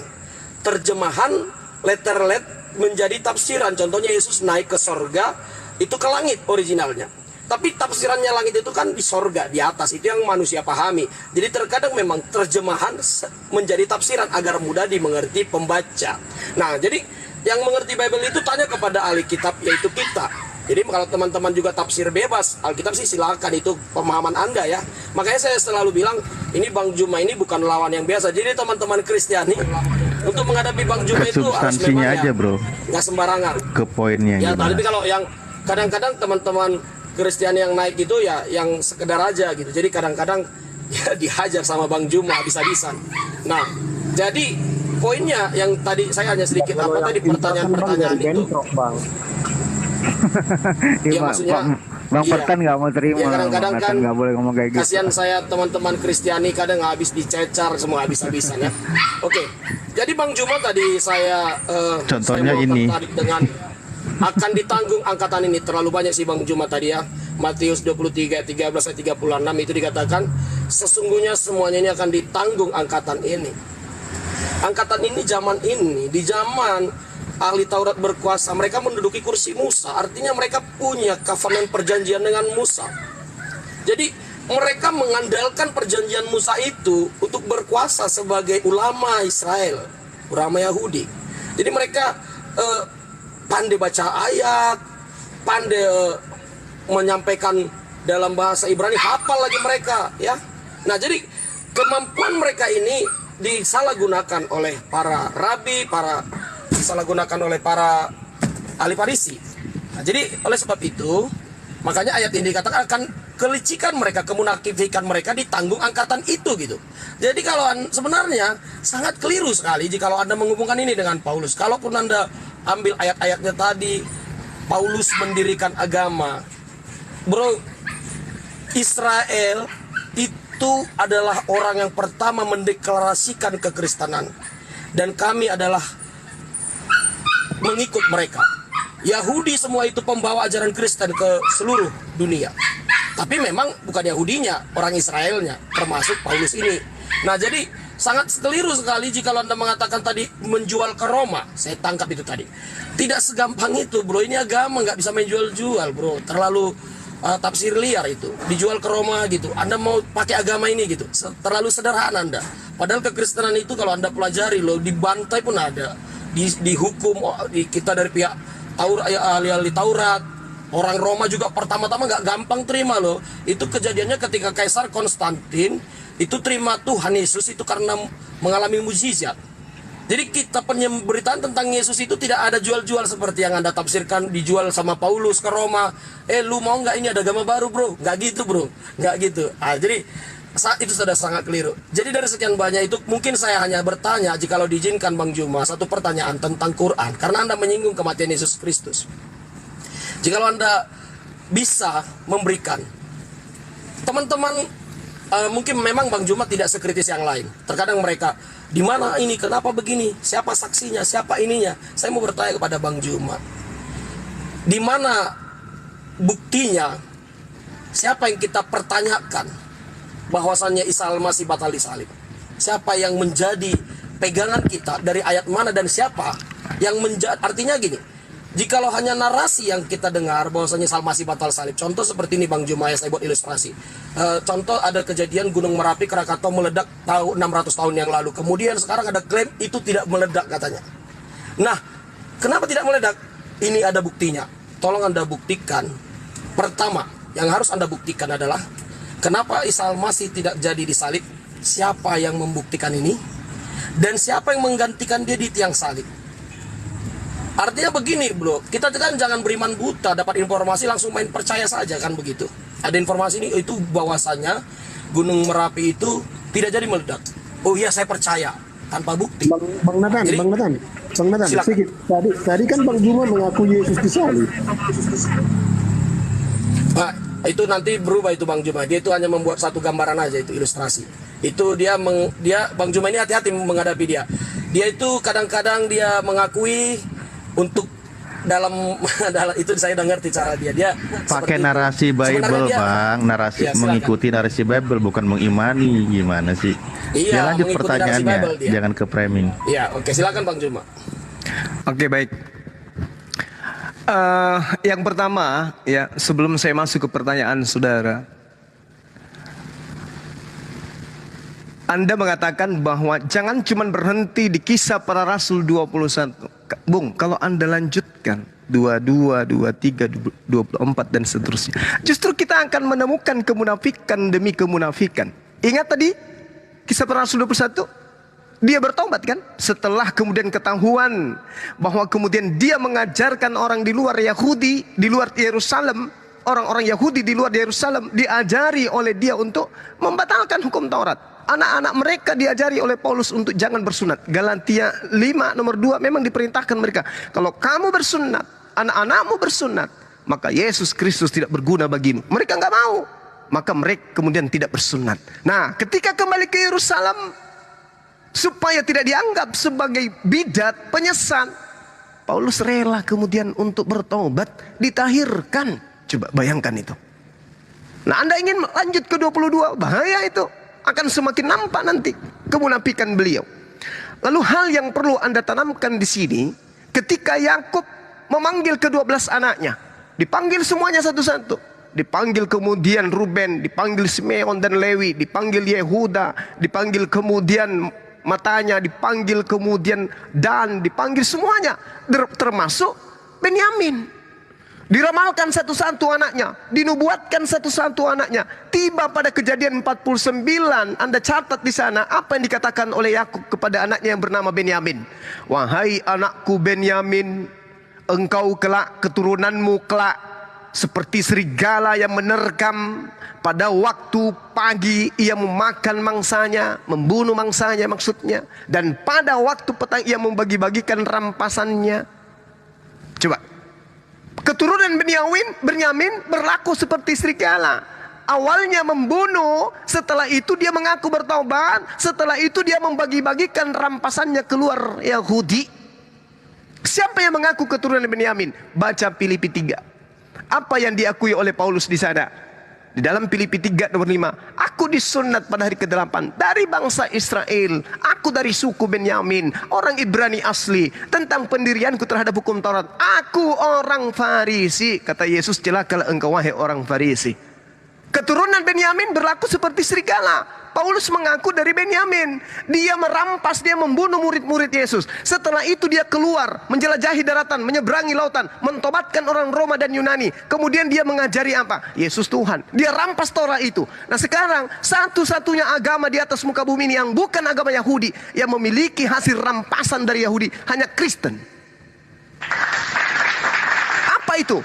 Kitab yang mereka sebut sebagai perjanjian lama. Itu kitabnya Yahudi. Hasil rampasan yang dilemparkan kepada Vatikan. Makanya di Kristen ada perjanjian lama, kitabnya Yahudi. Satu-satunya agama di luar Yahudi yang memegang kitabnya orang. Memegang kitabnya agama lain. Itu yang perlu saudara pahami. Sekarang kita masuk ke dalam pengajaran daripada Al-Quranul Karim. Siapa yang disalibkan? Allah subhanahu wa ta'ala menjelaskan di dalam Al-Quran, barrafa'ahullah ilaihi wa kana Allahu azizan hakima. Mereka mengatakan, kamu sudah dibunuh, kamu sudah disalibkan. La, tidak, sesungguhnya engkau aku angkat ke langit. Aku angkat engkau ke langit. Kenapa demikian? Karena Allah menjaga, Allah kemudian mempersiapkan Nabi Isa alaihissalam untuk datang kemudian menjadi hakim berikutnya. Makanya dikatakan ketika Nabi Isa alaihissalam itu datang untuk yang kedua kalinya, tidak ada satu ahli kitab yang tidak beriman kepada Nabi Isa alaihissalam. Mereka semua akan beriman. Jadi Nabi Isa akan datang untuk meluruskan kembali ajarannya yang dibengkokkan. Nah kalau Anda bertanya, lalu siapa yang kemudian yang disalibkan, yang menggantikan Yesus? Manalah saya tahu. Saya bukan yang menyalibkan, bukan saya yang membunuh. Tuhan hanya mengatakan, wa qaulihim inna qatalnal masiha Isa bin Maryam Rasulullah wa ma qataluhu wa ma salabuhu. Kepada mereka, mereka tidak membunuhnya, mereka tidak menyalibnya. Siapa mereka? Orang-orang Yahudi, orang-orang Farisi, dan orang Romawi. Walakin syubbihalahum, diserupakan bagi mereka, tidak diserupakan bagi bangsuma. Andaikan diserupakan bagi bangsuma, maka saya yang akan menjawabnya. Waktu itu saya melihat yang disalib itu serupa dengan tukul loh. Kenapa saya bisa menjawab begitu? Karena diserupakan bagi saya. Lah, bukan saya yang menyalibkan. Tuhan mengatakan, walakin subbihalahum wa innal ladzina ikhtalafu fi lafi syakkim minhu. Pada mereka, bukan bagi bangsuma. Nah, sekarang kalau berbicara mengenai lahum, berarti kita harus bertanya kepada yang mempunyai kitab. Kepada siapa mereka itu diserupakan? Nah, di dalam kitab saudara diterangkan, kitabnya orang Yahudi dulu kita ambil. Di dalam Amsal 11 nomor 8, apa yang Tuhan uraikan di sana? Kita lihat uraiannya. Ini terkait dengan Al-Quran. Karena Al-Quran mengatakan diserupakan bagi mereka. Kita lihat ya. Orang benar diselamatkan dari kesukaran. Siapa orang benar di sini? Yesus. Ibrani 5 nomor 7. Sebagai manusia, dia mempersembahkan doa yang sungguh-sungguh. Dia panjatkan doa yang sungguh-sungguh kepada Dia yang sanggup menyelamatkannya dari maut. Dan atas kesalehannya, doanya dikabulkan. Doanya dikabulkan supaya dia tidak tersentuh maut. Amsal 11 nomor 8. Orang benar diselamatkan dari kesukaran. Orang fasik menggantikannya. Pengkhianat menggantikannya. Di Amsal 21 juga hal yang sama diuraikan oleh kitabnya orang Yahudi. Bahwasanya orang yang benar itu diselamatkan oleh Tuhan. Catat apa yang saya berikan. Orang pasti dipakai sebagai tebusan bagi orang yang benar. Dan pengkhianat sebagai ganti orang yang jujur. Nah sekarang terakhir 30 detik dari saya. Ada orang yang menggunakan kain lenan. Ya, dia melepaskan kemudian kain lenan yang digunakan, yaitu yaitu kain lenan yang digunakan oleh Yesus itu tertulis di Yohanes 13 kalau nggak salah. Yohanes 13 nomor berapa itu ya? 13 nomor 4 ya. Iya. Nah, di situ dijelaskan gini. Lalu bangunlah Yesus dan menanggalkan jubahnya. Lalu ia mengambil sehelai kain lenan. Ingat, Yesus menanggalkan jubah, lalu mengambil sehelai kain lenan. Siapa yang menggunakan kain lenan? Yesus. Mari kita lihat proses penangkapan. Di dalam Markus 14 dikatakan bahwasanya ketika ada oknum yang ditangkap yang konon ceritanya bernama Yesus, di belakang Yesus masih ada seorang pemuda yang melepaskan kain lenan lalu lari lolos dari penangkapan. Pertanyaan saya, siapa yang menggunakan kain lenan? Sekali lagi, di dalam Markus 14, lalu semua murid meninggalkan Yesus. Nomor 50, dengarkan. Di Markus 14 nomor 50. Lalu semua murid Yesus meninggalkan Yesus dan melarikan diri. Saya ulang, semua murid Yesus lari meninggalkan Yesus. Nomor 51. Ada seorang muda yang pada waktu itu dia hanya memakai sehelai kain lenan untuk menutupi badannya, mengikuti Yesus, mengikuti dia. Dia di sini kalau saya katakan Yudas. Ya, saya anggap saja Yudas. Lalu ada seorang pemuda yang waktu itu hanya memakai sehelai kain lenan untuk menutupi badannya, mengikuti Yudas. Mereka hendak menangkapnya, tetapi anak muda itu melepaskan kainnya dan lari dalam keadaan telanjang. Ini siapa ini yang menggunakan kain lenan dan lari dengan telanjang? Siapa ini?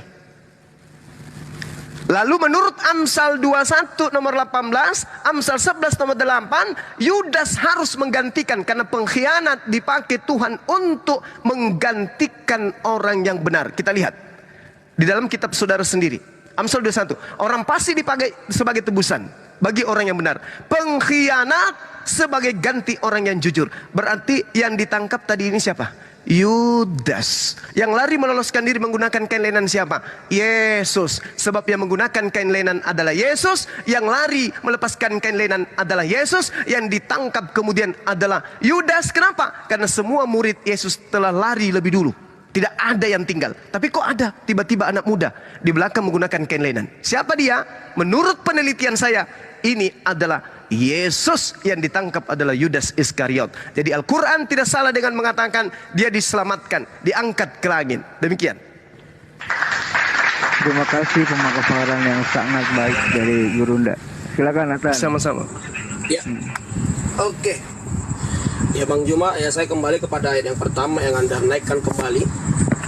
Di ayat yang kisah para rasul tadi, jika Nathan suaranya deketin dong, suaranya. Oh ya, sebentar. Ya, oke. Ya, silakan. Jika Anda teliti yang kisah para rasul 21, Bung Juma ya.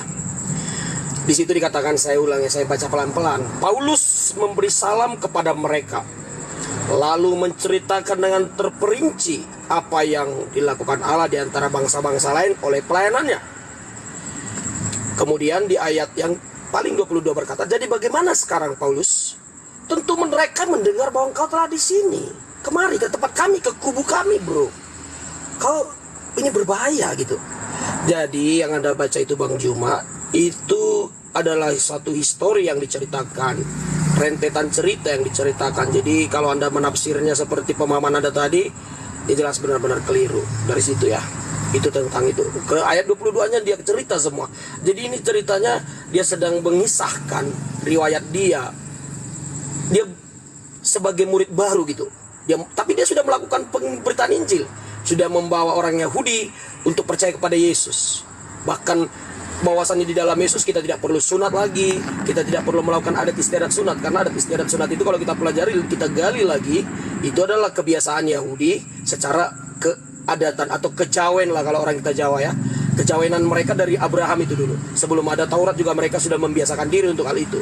Nah, itu zaman Abraham itu sudah mereka biasa, itu belum ada Taurat. Musa itu seperti kita kalau orang ada harus cukur rambut, harus begini, itu adalah adat istiadat. Nah, itu sampai menjawab seperti itu. Kemudian Anda bertanya, siapakah yang memakai kain lenan? Markus 14 ayat 51 dikata, ada seorang muda yang pada waktu itu hanya memakai selai kain lenan menutupi badannya dan mengikuti dia, mereka hendak menangkapnya. Di situ ada Yesus dan ada orang lari dan murid-murid pada lari semua. Jadi tadinya orang banyak ikut Yesus. Tadinya banyak orang murid. Tapi ketika Yesus ditangkap semua pada kabur. Dan Anda kalau mengatakan itu lari kocar-kacir Yesus, Anda jelas keliru. Itu menjawabnya. Nah, kemudian tentang Quran yang Anda jawab. Dan Anda berkata tadi, siapa menggantikan? Kami tidak tahu. Mau tanya ke siapa? Ya juga sih sebenarnya. Nggak mungkin juga kita tanya ke itu, sedangkan Quran aja ditulis setelah Muhammad meninggal dunia 30 tahun berikutnya baru dicatat, baru dituliskan kembali, dibuat jadi Quran tanpa perintah sama Muhammad. Nah, jadi kemudian emang ini riwayat-riwayat yang diceritakan. Ceritakan si Anu sepolan, tanya si Polan kepada si Polan dan bertemu oleh Rasulullah. Rasulullah berkata seperti ini. Jadi cerita si Polan dengan si Polan memang bahwasanya Isa Al-Masih tidak jadi disalib. Tanya ke siapa? Tanya ke Allah. Allah tanya Jibril. Jibril, lu tahu dari mana? Dari Allah. Gak mungkin kita tanya ke Allah kan begitu. Nah, dan inilah memang yang menurut saya, kalau saya sendiri Bang Juma ya, saya tidak mau mudah dengan percaya bahwasanya batal itu Gunung Krakatau 600 tahun yang lalu tidak jadi meledak tanpa bukti gitu loh. Dan hanya mengeluarkan narasi, Anda percaya ini masih seputar kematian Isa Al-Masih. Kan suatu kisah yang memang sudah terbukti kejadiannya tanpa penjelasan, hanya narasi yang seperti itu, saya sendiri tidak mudah mempercayainya. Itu masih seputar tentang kematian Yesus, tentang kelahiran Isa Al-Masih. Seperti itu juga, di mana Isa Al-Masih lahir, di mana ayahnya. Dan satu histori yang sudah dicatat dalam manuskrip, yang sudah dibiasakan oleh tradisi-tradisi Yahudi Ortodok yang menuliskan semua, tiba-tiba dapat informasi 600 tahun kemudian dengan narasi-narasi yang berbeda. Dan Anda langsung main percaya saja tanpa data. Hanya alasannya lewat Jibril. Ini diriwayatkan dan lewat si Anu, si Polan kepada si Polan, sampai kepada Rasulullah berkata kepada saya. Kemudian Rasulullah katanya ngomong melalui Jibril, dan kita harus tanya ke Jibril atau tanya ke Allah. Dan ini sangat ribet agama kalau seperti ini menurut saya. Bang cuma mohon maaf ya, silakan Anda mempercayainya. Itu dari sudut pandang saya. Nah, kalau tentang Al-Quran Anda mau gali itu manuskrip semua sampai sekarang, kodek-kodek Anda boleh bongkar habis, di Google disediakan. Kalau ada memang kita akui bahwasannya perbedaan kodek ada, kita akui. Makanya kita harus sentralkan di mana persamaannya. Tata bahasa zaman dulu tentu berbeda dengan tata bahasa zaman sekarang. Mereka harus menggali ini semua manuskrip dengan puas-puas, di Google dibuka, Anda bebas itu akses. Semua tentang kekristenan, tentang Yahudi Anda boleh bebas akses. Nah, pertanyaannya Quran yang menjadi seakan-akan satu keajaiban, tapi tidak terperinci. Tapi satu pertanyaan-pertanyaan yang janggal-janggal yang seperti ini, yang narasinya hanya kita bisa pertanyakan kepada Jibril atau kepada Allah, atau riwayat-riwayat kepada Syanu. Dan saya memang tidak terlalu tertarik membahas hadis ya. Dan saya hanya seputar itu. Tapi silakan, dari satu pertanyaan ini sebenarnya saya kurang puas. Artinya Anda tadi apalagi menjelaskannya sama seperti tafsiran Quran, kata sekarang ini ada diambil dari Alkitab, dari Bible. Anda menafsirkan Quran dari Bible. Sepertinya sangat miskin data Quran Anda, bro. Tapi mohon maaf ya, bro. Ya, kita masing-masing silakan. Kita hanya berbeda pendapat. Saya sedang tidak menjudge Anda salah, tidak. Nah, jadi data yang Anda tampilkan semua dan Anda mengakui tadi, saya tidak tahu siapa yang disalib. Saya pikir ya, terima kasih jawabannya. Izin dulu Bang Juma sebentar. Ada pertanyaannya Bang Juma yang Anda nggak jawab. Di Markus 14:52, siapa nama pemuda yang lari telanjang itu? Jawab juga dong, siapa? Itu dulu ya Bang Juma ya. Ini nggak dijawab. Saya penyimak dong dari tadi. Kesempatan dulu Bang Juma dia. Siapa Markus 14:52, siapa nama pemuda yang lari telanjang itu? Silakan. Jadi begini, ini yang seperti ini saya menarik. Nah, ketika Alkitab Anda harus menanya, saya pernah lagi ditanya, siapa mamanya Paulus, mamanya Paulus pun ditanya. Itu luar. Neneknya jangan-jangan ntar ditanya nenek Paulus siapa. Nah, murid-murid Yesus itu ada banyak. Bukan satu macam atau banyak. Orang yang kita dicatat datanya itu cuma ke-12 murid dan yang lain-lain ada beberapa nama. Dan tidak ada juga yang tanpa nama, hanya inisial. Nah, ketika Anda menanyakan Alkitab sampai sedetail ini, tapi ketika Anda menjawab Quran hanya sekedar, ya kita nggak tahu. Dan saya juga bisa bilang kalau itu nggak penting-penting kali siapa itu. Namanya murid-murid, banyak yang kocar kacir, muridnya langsung aja yang ke-12 kocar kacir. Oke, ada cukup. banyak mengikuti dia, ada Maria. Cukup. Itu. Ya, silakan Bang Juma. Ternyata dia juga nggak ada punya nama. Jadi gini Bung, bedakan antara Al-Quran dengan kitab saudara dalam bernarasi. Al-Quran narasinya pewahyuan, membantah, tidak sedang menjelaskan siapa yang disalib, tapi membantah penyaliban. Tidak ada fungsinya Al-Quran kemudian menjelaskan yang disalib itu Yudas. Apa faedahnya kira-kira? Ketika Yudas ketahuan bahwa dia yang disalib, untuk Islam apa? Untuk Islam apa? Oh, umat Islam semakin paham Al-Quran, semakin enggak ada faedahnya. Faedahnya yang muncul kemudian adalah Al-Quran itu datang menjadi batu sandungan terhadap kitab-kitab sebelumnya. Anda mengatakan dari mana Al-Quran itu tahu? Ini kan tidak ada di kesaksian. Bagaimana Bible Lukas menceritakan? Coba kita nilai. Lukas menceritakan dalam Lukas 24, 44, 45, 46. Apa yang dikatakan oleh Lukas, kitab saudara? Ada tertulis di dalam Taurat tentang aku Yesus, bahwa aku akan mati dan bangkit pada hari ketiga di antara orang mati.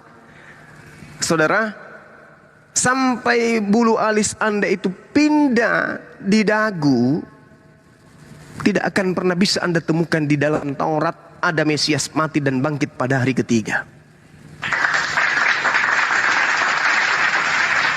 Tapi kalau Al-Quran bercerita bahwa tidak disalib, hanya berselisih, dijawab oleh kitab saudara sendiri.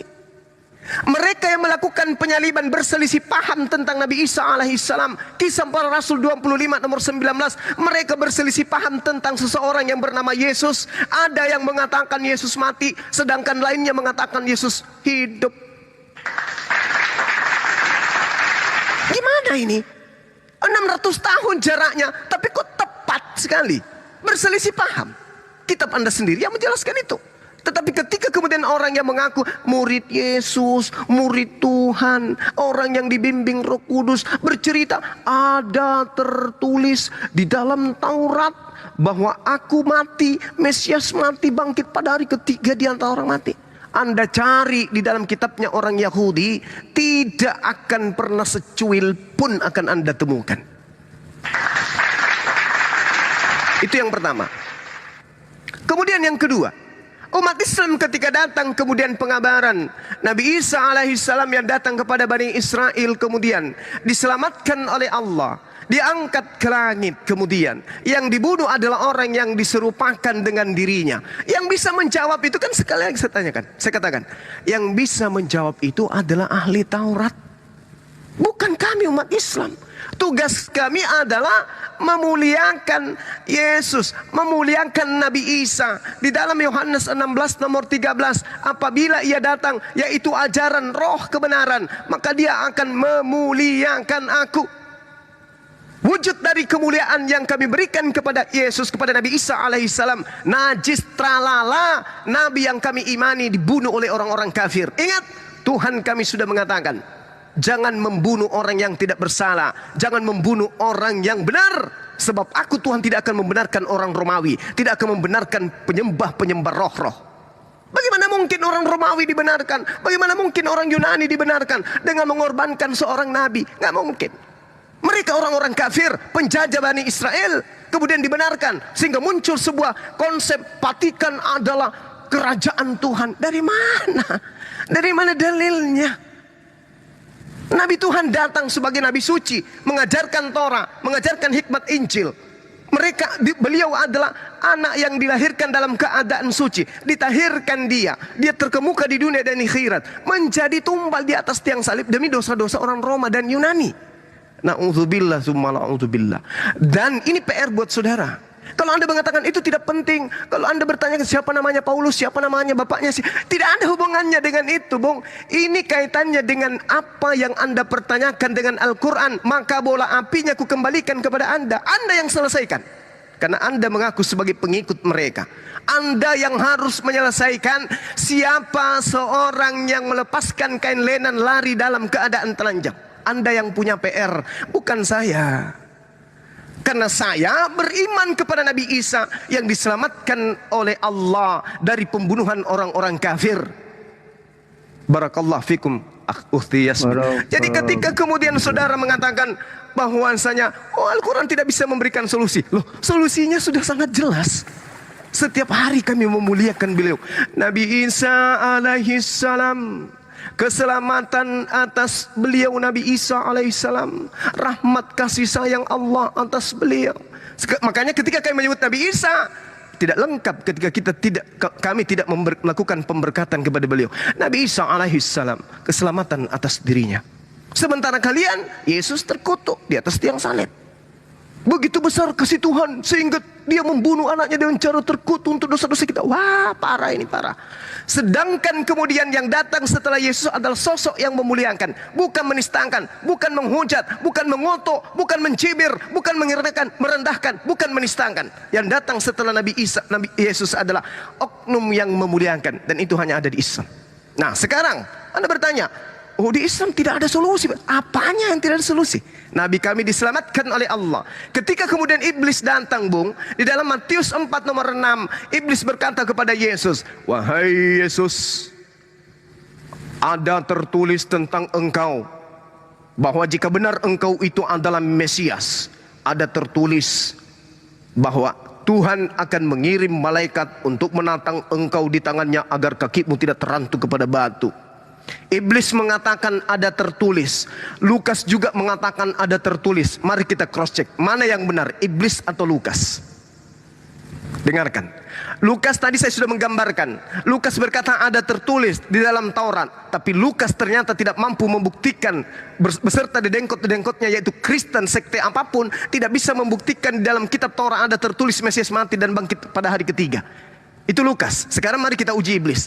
Ketika iblis menguji Yesus, mencobai Yesus, wahai Yesus, buang dirimu ke bawah, dari bumbungan bait suci sampai ke bawah. Jika benar engkau adalah utusan Tuhan, Nabi Tuhan, Rasul Tuhan, Mesias, anak yang dikasihi, maka Tuhan pencipta langit dan bumi akan mengutus malaikatnya agar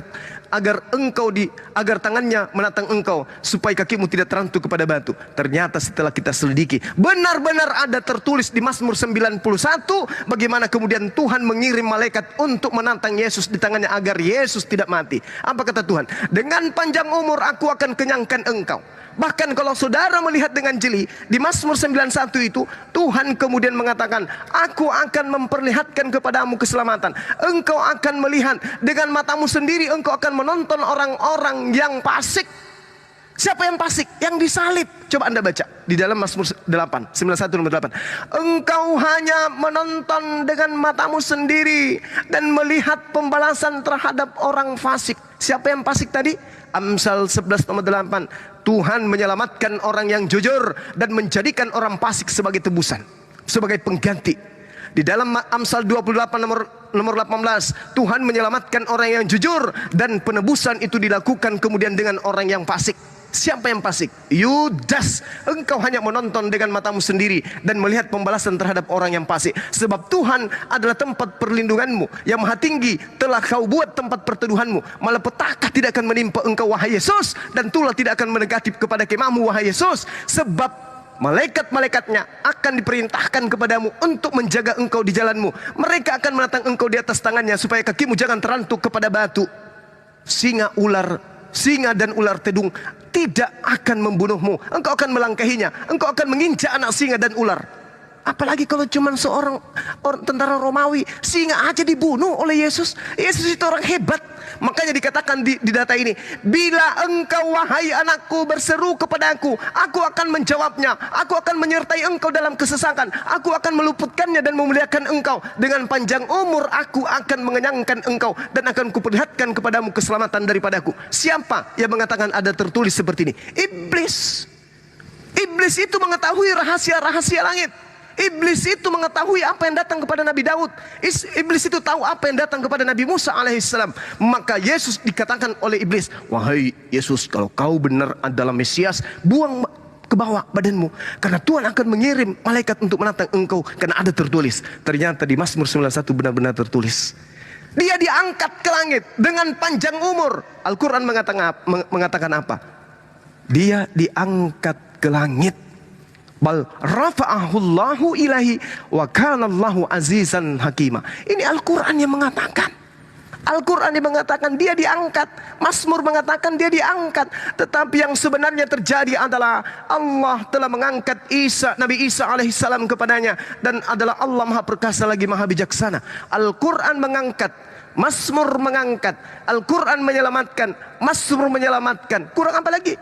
Sementara PR Anda adalah siapa yang lari dengan telanjang melepaskan kain lenan, sementara Yohanes 13 nomor 4 adalah Yesus yang menggunakan kain lenan. Kenapa tidak connect? Kenapa enggak jujur? Yang menggunakan kain lenan adalah Yesus, yang melepaskan lari lolos adalah Yesus, yang ditangkap adalah orang fasik. Demikian. Ya, sedikit sebelum masuk ke pihak ini, maaf Gurunda, memang Gurunda tidak perlu menanggapi tadi pernyataan Bang Nathan bahwa Al-Quran baru dituliskan 30 tahun belakangan setelah Rasulullah tidak ada. Itu tuduhan tanpa data ya, bukan begitu literatur di dalam Islam. Sedikit meluruskan itu aja. Ya, Gurunda tidak perlu menanggapi itu karena nanti bergeser tema. Lanjut Bang Nathan, silakan jawab pertanyaannya. Nathan, ya, selamat malam Bang Nek. Assalamualaikum Bang Madu. Lanjut Bang Nathan. Selamat malam. Iya. Oke. Jadi Anda bertanya tadi di mana ayatnya bahwasannya Nabi tentang nubuat bahwasannya 3 hari 3 malam Yesus dan bangkit pada hari yang ketiga. Anda boleh baca di kitab Yunus. Dan Yesus berkata dalam Matius 12 ayat 40, sebab seperti Yunus tinggal di dalam perut ikan 3 hari 3 malam, demikian juga anak manusia akan tinggal di dalam rahim bumi 3 hari 3 malam. Artinya Yesus sedang mengklarifikasi tentang keberadaannya mati di kayu dikebumikan di kayu salib, disalibkan, kemudian mati dan bangkit pada hari yang ketiga. Itu untuk menjawabnya. Kemudian di mana ayatnya tentang kematian Yesus yang telah dinubuatkan? Yesaya 53 ayat 3 dan 4, ia dihina dan dihindari orang, seorang yang penuh kesengsaraan dan yang biasa menderita kesakitan. Ia sangat dihina sehingga orang menutup mukanya terhadap dia, dan bagi kita pun dia tidak masuk hitungan. Tetapi sesungguhnya penyakit kita lah yang ditanggungnya dan kesengsaraan kita yang dipikulnya. Padahal kita mengira dia kena tulah, dipukul dan ditindas Allah. Ini ayat untuk menjawab pertanyaan Anda. Nah, jadi sekarang yang narasi tentang bahwasanya Isa Al-Masih batal salib sebenarnya jelas-jelas sangat tidak bisa kita terima. Karena kita sebagai orang Kristiani, kita harus disertai data dan logika juga beriman. Tidak bisa hanya imani saja bahwasanya ini tidak jadi. Ada banyak data-data yang tidak akurat. Dan Anda mengatakan kami hanya perbedaannya adalah hanya wahyu saja, tanpa data, tanpa bukti, tanpa ada saksi. Anda hanya cukup katanya wahyu, diwahyukan, diriwayatkan dan diriwayatkan, itu cukup Anda percaya. Silakan, itu iman Anda. Tapi kami orang Kristiani tidak seperti itu. Semua kami disertai data, manuskrip dengan kitab-kitab ortodoksi yang sudah dituliskan oleh para rasul secara turun-temurun. Sampai abad ke-6 datangnya Islam. Tentang kejadian Yesus Kristus bagi kami, detailnya semua dicatat, akurat. Semua murid ke murid sampai kepada hari ini juga. Dan kita akui memang ada beberapa manuskrip, itu juga kita jujur dalam hal itu. Yang kita sudah punya data yang lengkap, tempat lengkap. Walau memang pertanyaan Anda, ada beberapa orang yang tidak ada nama, ada banyak.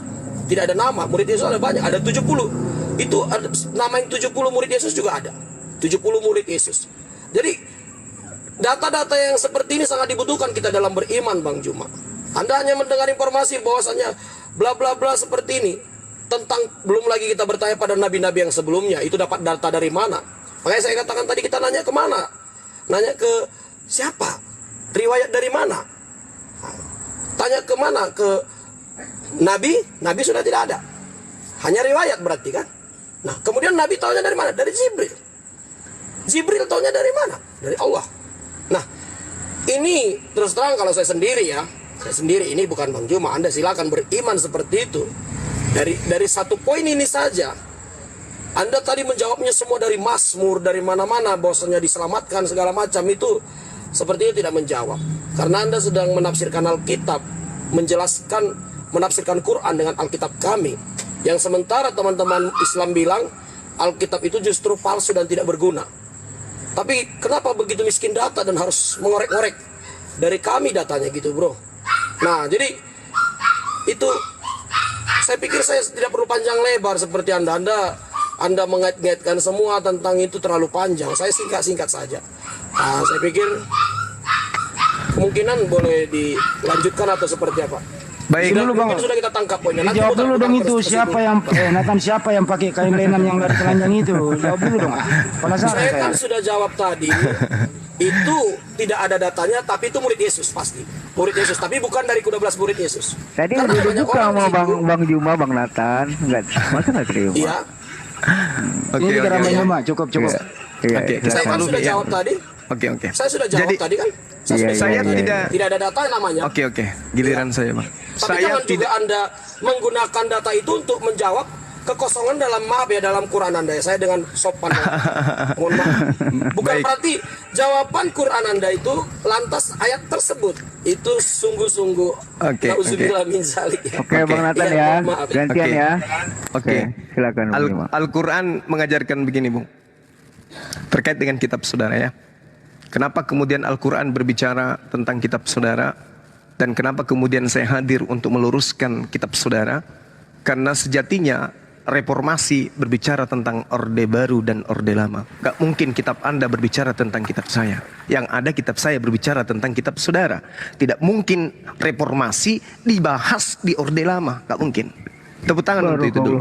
Supaya kaidah Anda itu sudah sampai ke sana. Al-Quran menarasikan dengan sangat jelas. Bagaimana kemudian Rasulullah Muhammad SAW diseru kepada ahli Taurat. Bukan kepada Kristen tapi ya. Kepada ahli Taurat. Allah Subhanahu wa taala mengatakan apa? Ya ahlal kitab, wahai orang Yahudi dan Nasrani, qad ja'akum rasuluna yubayyinu lakum. Telah datang kepada kamu sekalian rasul kami, baginda Rasulullah Muhammad sallallahu alaihi wasallam. Untuk apa? Menjelaskan kepada kalian katsiran mimma kuntum tukhfuna minal kitab wa ya'funa an katsir. Banyak dari isi kitab yang kalian sembunyikan. Jadi kalau Al-Quran bernarasi tentang kitab saudara, Bang Suma menjelaskan tentang kitab saudara, ya nggak apa-apa. Karena kami beriman kepada kitab-kitab terdahulu. Apa buktinya? Coba kita lihat apa yang diterangkan oleh Al-Quran dalam surah Al-Baqarah tentang kitab saudara. Nih saya bacakan supaya Anda memahami. Loh kok bisa Bang Suma mengambil data-data di kitab saya? Al-Quran menjelaskan begini. Wa minhum ummiyuna la ya'lamuna al-kitaba illa amaniyya wa inhum illa yasunnun. Dan di antara mereka ada yang buta huruf, tidak memahami kitab terdahulu, kecuali hanya berangan-angan dan mereka menduga-duga. Kenapa dikatakan tidak memahami kitab terdahulu? Tadi ada yang mengatakan Lukas 24 ada tertulis di kitab Taurat. Tapi tidak ada tertulis. Tidak ada tertulis di Taurat. Malah loncat ke Yunus. Kalau Anda berbicara tentang Yunus berarti lari ke Lukas.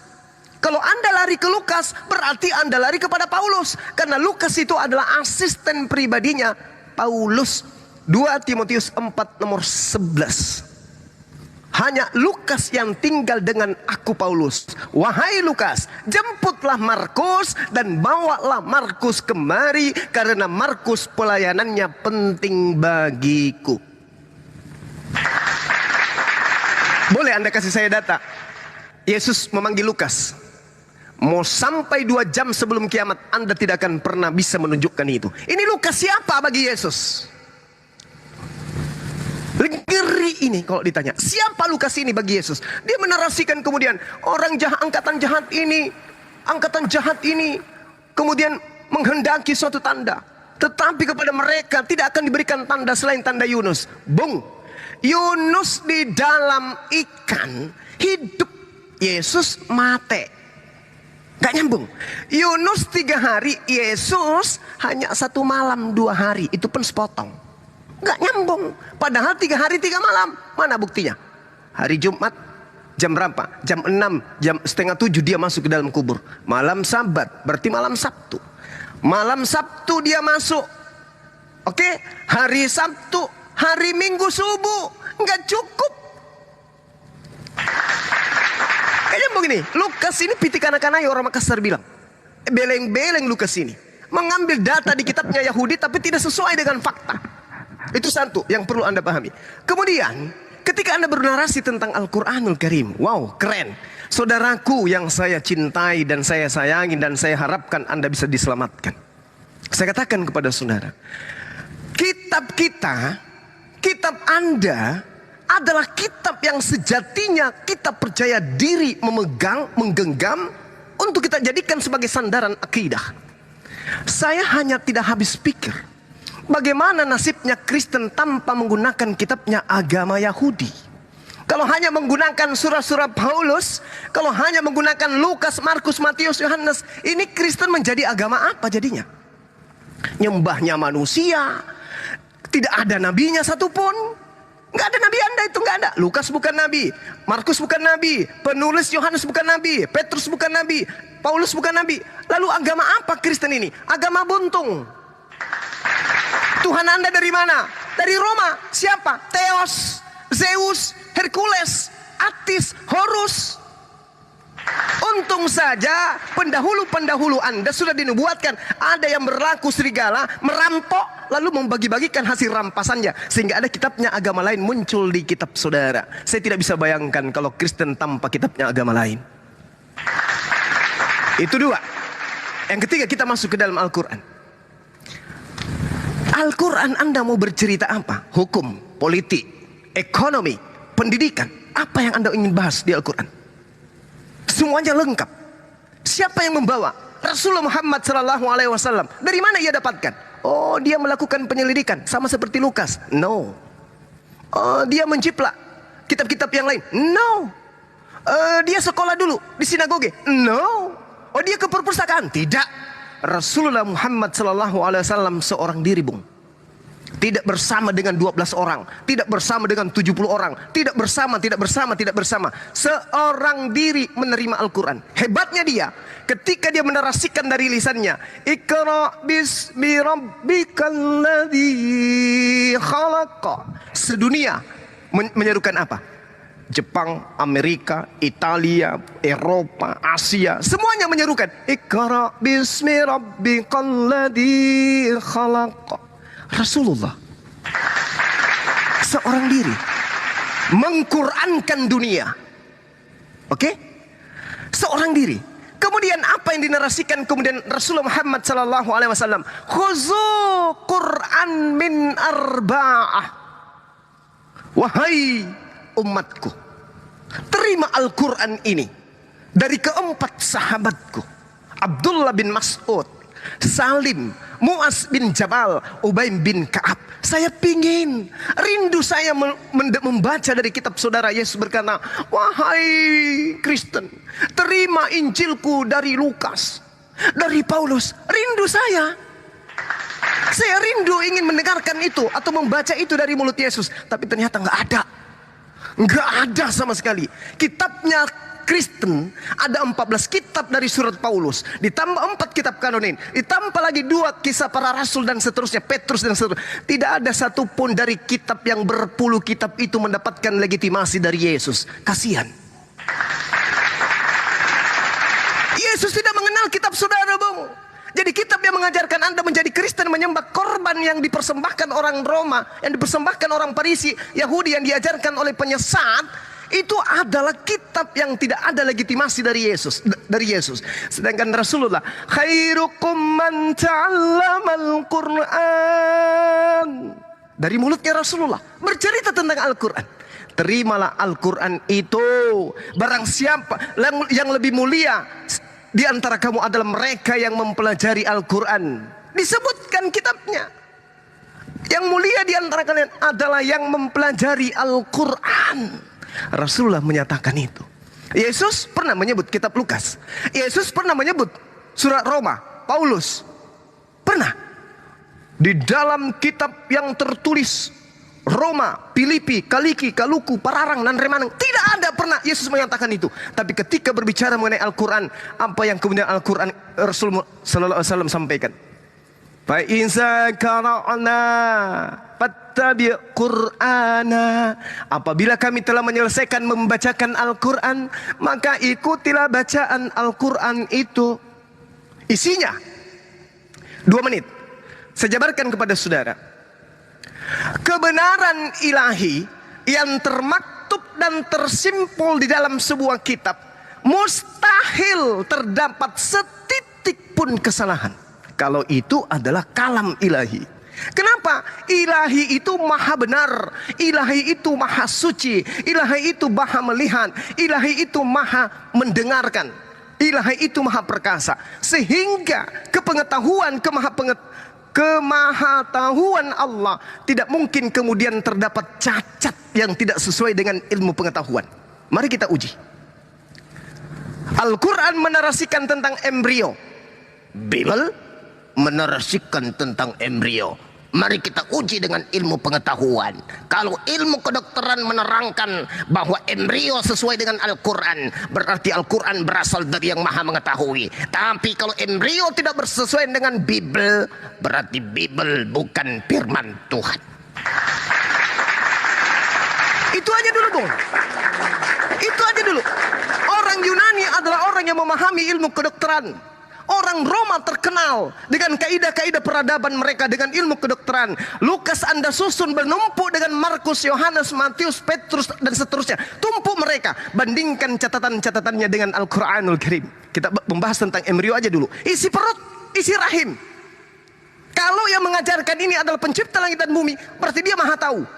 Sebab dia yang menciptakan. Dia tahu unsur embrio, dia tahu unsur alaka, dia tahu unsur sperma dan seterusnya. Dia tahu. Kenapa? Bukan Rasulullah yang mengarang. Rasulullah hanya penyampai firman. Apa yang disampaikan adalah apa yang diwahyukan oleh Allah melalui malaikat Roh Kudus. Sehingga tidak boleh ada yang salah. Bandingkan dengan kitab saudara. Sekali lagi, tumpuk Lukas, Markus, Matius, jadikan mereka menumpuk-numpuk lawan Al-Quran. Kita berbicara mengenai embrio atau apa saja yang Anda ingin bicarakan tentang Al-Quran. Kalau Al-Quran ada kesalahan tentang itu, berarti dia cacat. Bukan dari yang maha kuasa, bukan dari yang maha mengetahui. Kitabnya Anda bagaimana? Kita tunjukkan kesalahan-kesalahan tentang embrio. Karena Tuhan tidak mungkin kemudian mengalami kesalahan. Wow. Saya harap Anda hentikan aja diskusi ini. Silakan. Boleh saya tambah sedikit, Pak? Iya, silakan. Siapa ini yang ngomong dulu? Naik. Ya, silakan. Matius 5 Suaranya ayat kencengin, 17. Matius 5 ayat 17. Ya, baca. Ini perkataan Yesus sendiri ya. Janganlah kamu menyangka bahwa aku datang untuk meniadakan hukum Taurat ataupun kitab para nabi. Aku datang bukan untuk meniadakan, melainkan menggenapi. Berarti Kristen mengikuti hukum Taurat kan? Hello. Itu aja, silakan Nathan. Aduh, kadang-kadang ente naik. Jikalau Bang Juma membawa tentang arkeologi atau yang lain tentang itu hak Anda membela narasi Quran Anda. Saya pada prinsipnya beriman itu harus berakal. Artinya beriman dan berakal itu harus disertai data dan bukti. Dan kalau Anda meragukan murid-murid Yesus, meragukan Paulus, itu hak Anda sendiri. Tapi perlu Anda ketahui perjalanan Paulus. Dia bukan hanya sekedar memberitakan Yesus seperti yang Anda bacakan tadi kisah para Rasul 21. Bagaimana dia mengajar orang untuk percaya kepada Yesus, bahwasanya dia juru selamat. Bahwasanya setiap orang percaya kepadanya tidak binasa, melainkan beroleh hidup yang kekal. Dan dia bukan hanya sedang berkata-kata. Makanya ada orang yang percaya mengikut Paulus dan percaya kepada Yesus Kristus. Seketika itu mereka yang sakit disembuhkan. Dan ada banyak pelayanan Paulus di dalam kisah para rasul. Ada banyak kesembuhan yang dia lakukan. Kisah para rasul 19 ayat 11 dia mengadakan mujizat. Kisah para rasul 19 ayat 12 dan seterusnya. Kisah di dalam 2 Korintus 12 ayat 12 dia membuktikan dia disertai mujizat dan kuasa. Dan murid-murid Yesus disertai bukti hal yang seperti itu. Jadi sesuatu yang kita percaya adalah syarat menjadi seorang nabi atau pilihan Tuhan atau utusan Tuhan harus disertai mujizat, harus disertai bukti, saudara. Nah, saya sakitnya kalau Anda memang tidak percaya Paulus, itu hak Anda sendiri.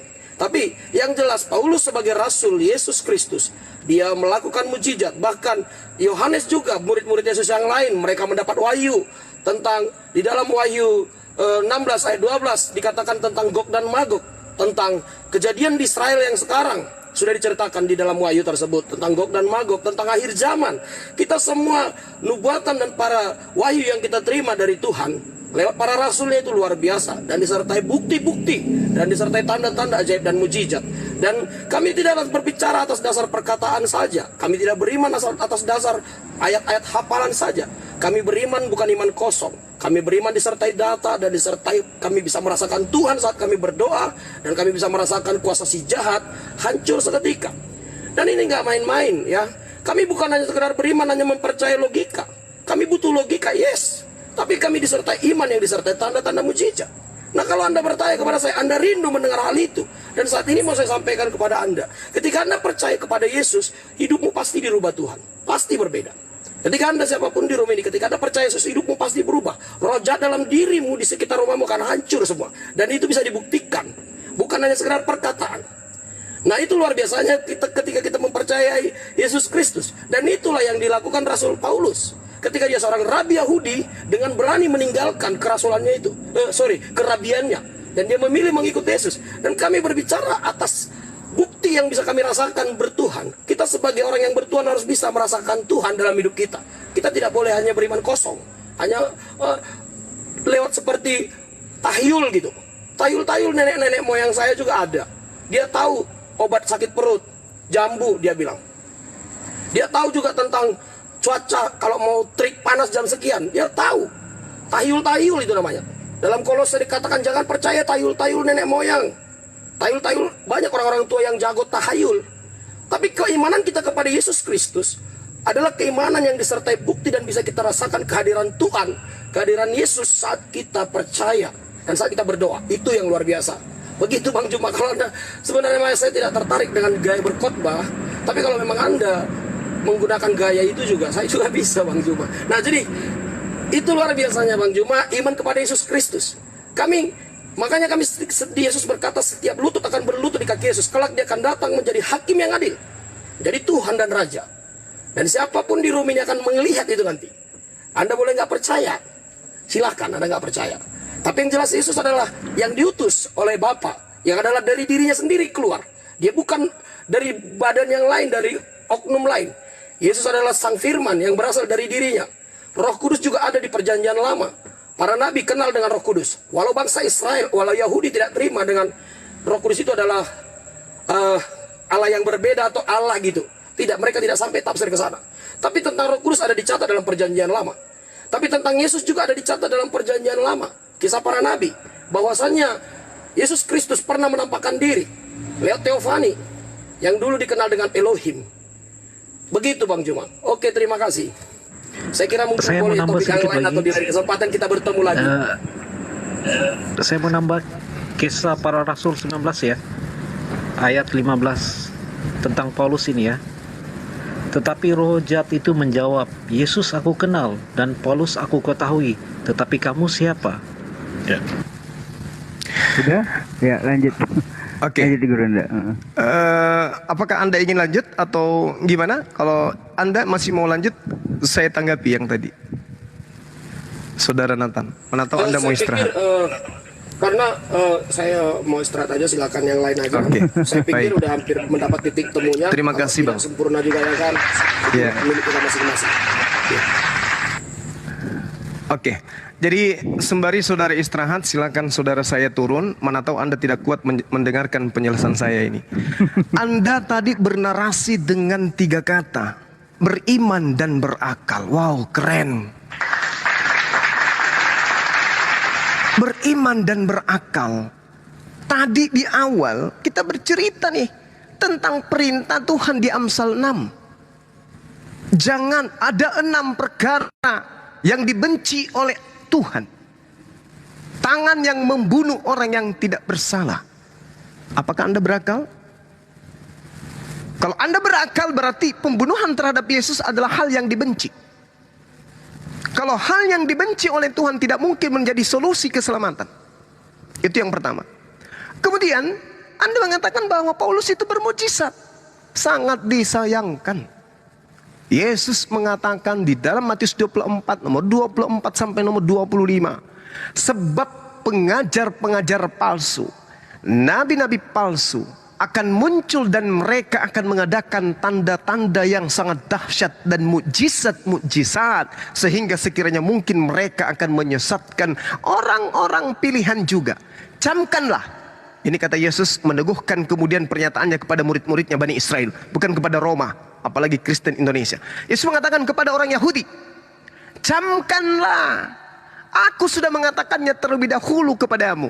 Ini Yesus ini lagi-lagi menguatkan mereka. Wahai murid-muridku Bani Israel, camkanlah, aku sudah mengatakannya terlebih dahulu kepadamu.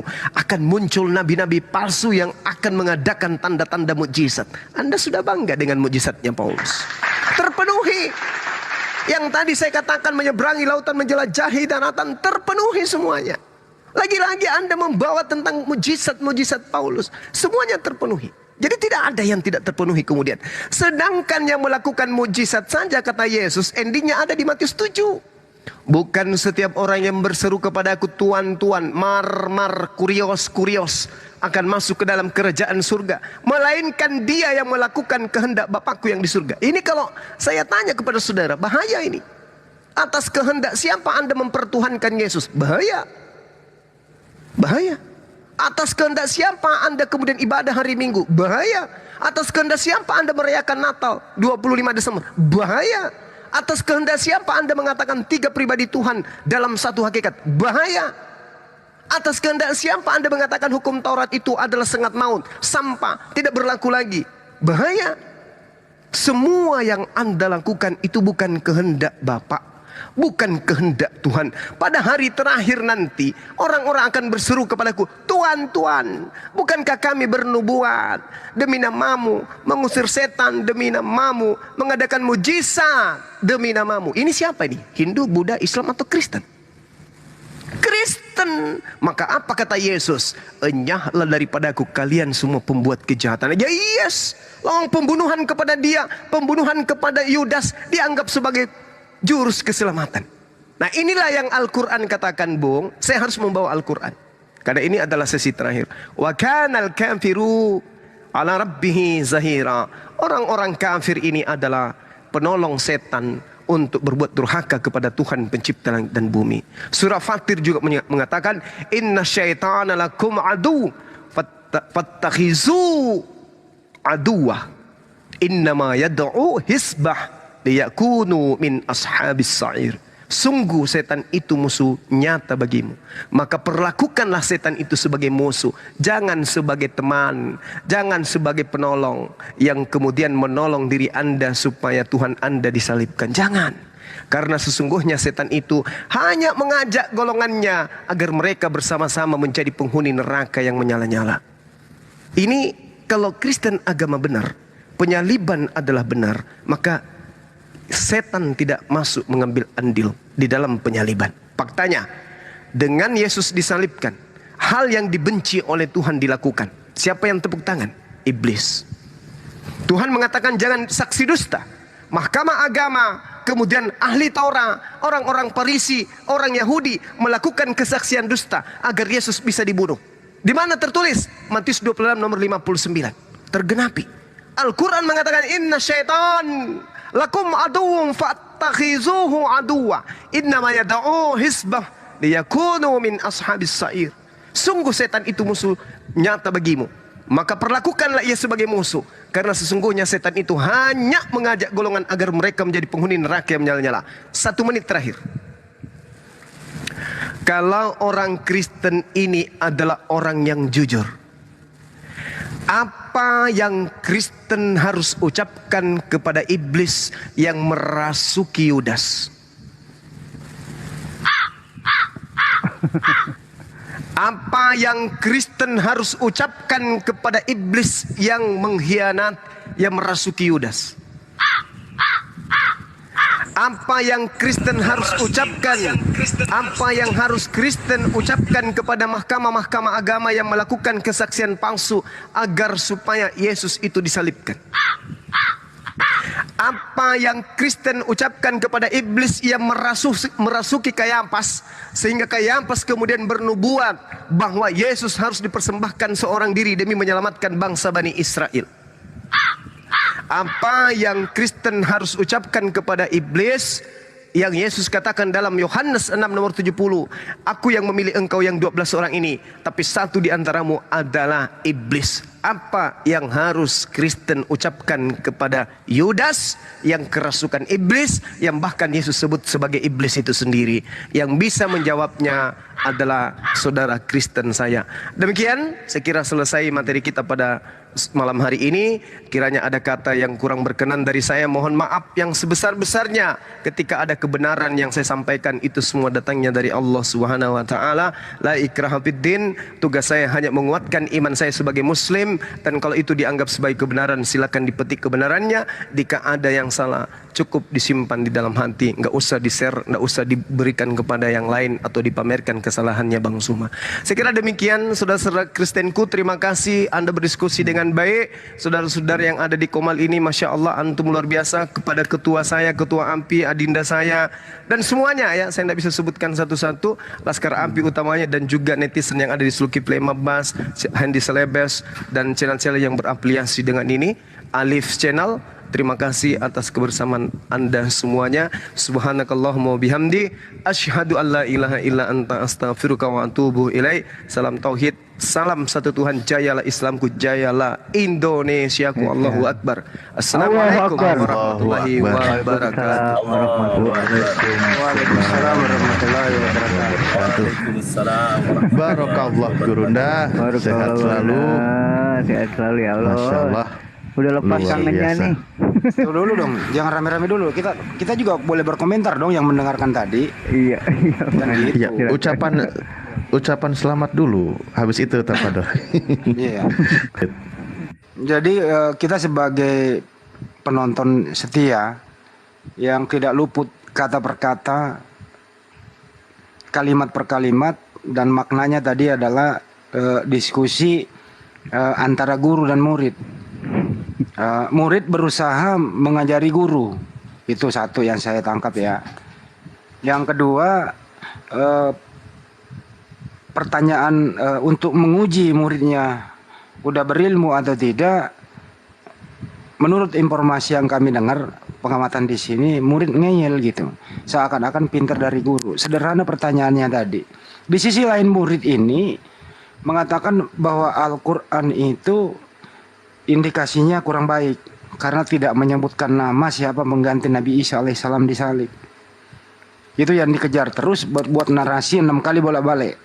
Saya pantau di sini. Terus kedua, guru merespon dengan tekanan dari kami. Tolong dong di Markus 14:52 itu, siapa yang pakai kain lenan yang lari telanjang itu? Jawabannya apa? Jawaban tidak seimbang, tidak adil, dan tidak jujur antara tuduhannya kepada Al-Quran dengan derita yang ada di Bible-nya itu.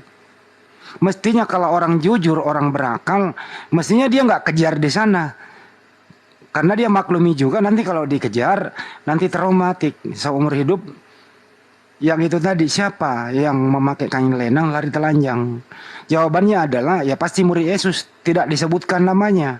Sedangkan di sisi lain, dia menuntut Al-Quran menyebutkan namanya. Dia menuntut Bang Juma menyebutkan namanya. Padahal di sana Bang Juma nggak hadir, karena itu diperuntukkan, diserupakan bagi mereka. Mereka ini siapa? Bang Juma nggak masuk di sana. Karena itu yang kita tangkap. Nah ini antara guru dan murid, murid ngeyel, gurunya sabar. Kita penonton yang kencing-kencing di celana mendengarkan. Saya rasa semua yang mendengarkan tadi ini ingin bicara, ingin nyelah, tapi alhamdulillah kondusif. Itu dari saya. Alhamdulillah. Iya. Terakhir, terima kasih ilmunya untuk Bang Juma. Semoga bermanfaat buat kita semua. Semangat Bang Juma. Jangan lupa minum kopi, campir Paramek. Sama-sama Kanda, barakallah. Lanjut sesi berikutnya, silakan. Iya. Gimana Bang Partan? Masih bernapas? Ada. Sambil nunggu teman Kristen yang lain sebentar. Tadi baru naik satu, terus keluar lagi. Bang, roti kehidupan boleh naik gak Bang Handi? Siapa? Roti kehidupan. Boleh nggak? Nah yang penting kan sopan gitu loh. Oh iya, oke. Tapi Ustadz Alif saya mau minta argumentasinya Ustadz Alif juga dong Oh, tadi. Gimana gitu, komentarnya dong Ustadz? Iya, Ayo iya, dong. betul. Ayo Ustadz. Masya Allah luar biasa. Makanya tadi kita terkesima semua di sini terdiam dengan pemaparan dari. Assalamualaikum warahmatullahi wabarakatuh. Ya sahabat-sahabat sekalian, kita tutup dulu ya. Sesi kali ini kita tutup. Dengar-dengar roti kehidupan ingin naik. Habis ini jangan lupa gabung kembali ya di channel kita Zulkifli Abbas. Kita harus tutup untuk memisahkan materi kita ini dengan materi yang akan dibawakan oleh roh kehidupan atau roh kematian. Kita tutup dulu ya sahabat-sahabat sekalian. Nanti masuk lagi kembali ya. Terima kasih atas perhatiannya. Mohon maaf atas segala kekurangan. Kita lanjut di sesi berikutnya. Subhanakallahumma bihamdi asyhadu an la ilaha illa anta astaghfiruka wa atubu ilaih. Salam tauhid, salam satu Tuhan. Jayalah Islamku, jayalah Indonesiaku. Assalamualaikum warahmatullahi wabarakatuh. Jadi kita tidak selesai ya. Habis ini kita buka lagi. Silakan 2,5 sahabat ini masuk kembali ke Bang Suma. Kita jangan gabung materinya supaya bisa kita mendapatkan pelajaran yang terpisah dengan materi berikutnya. Terima kasih.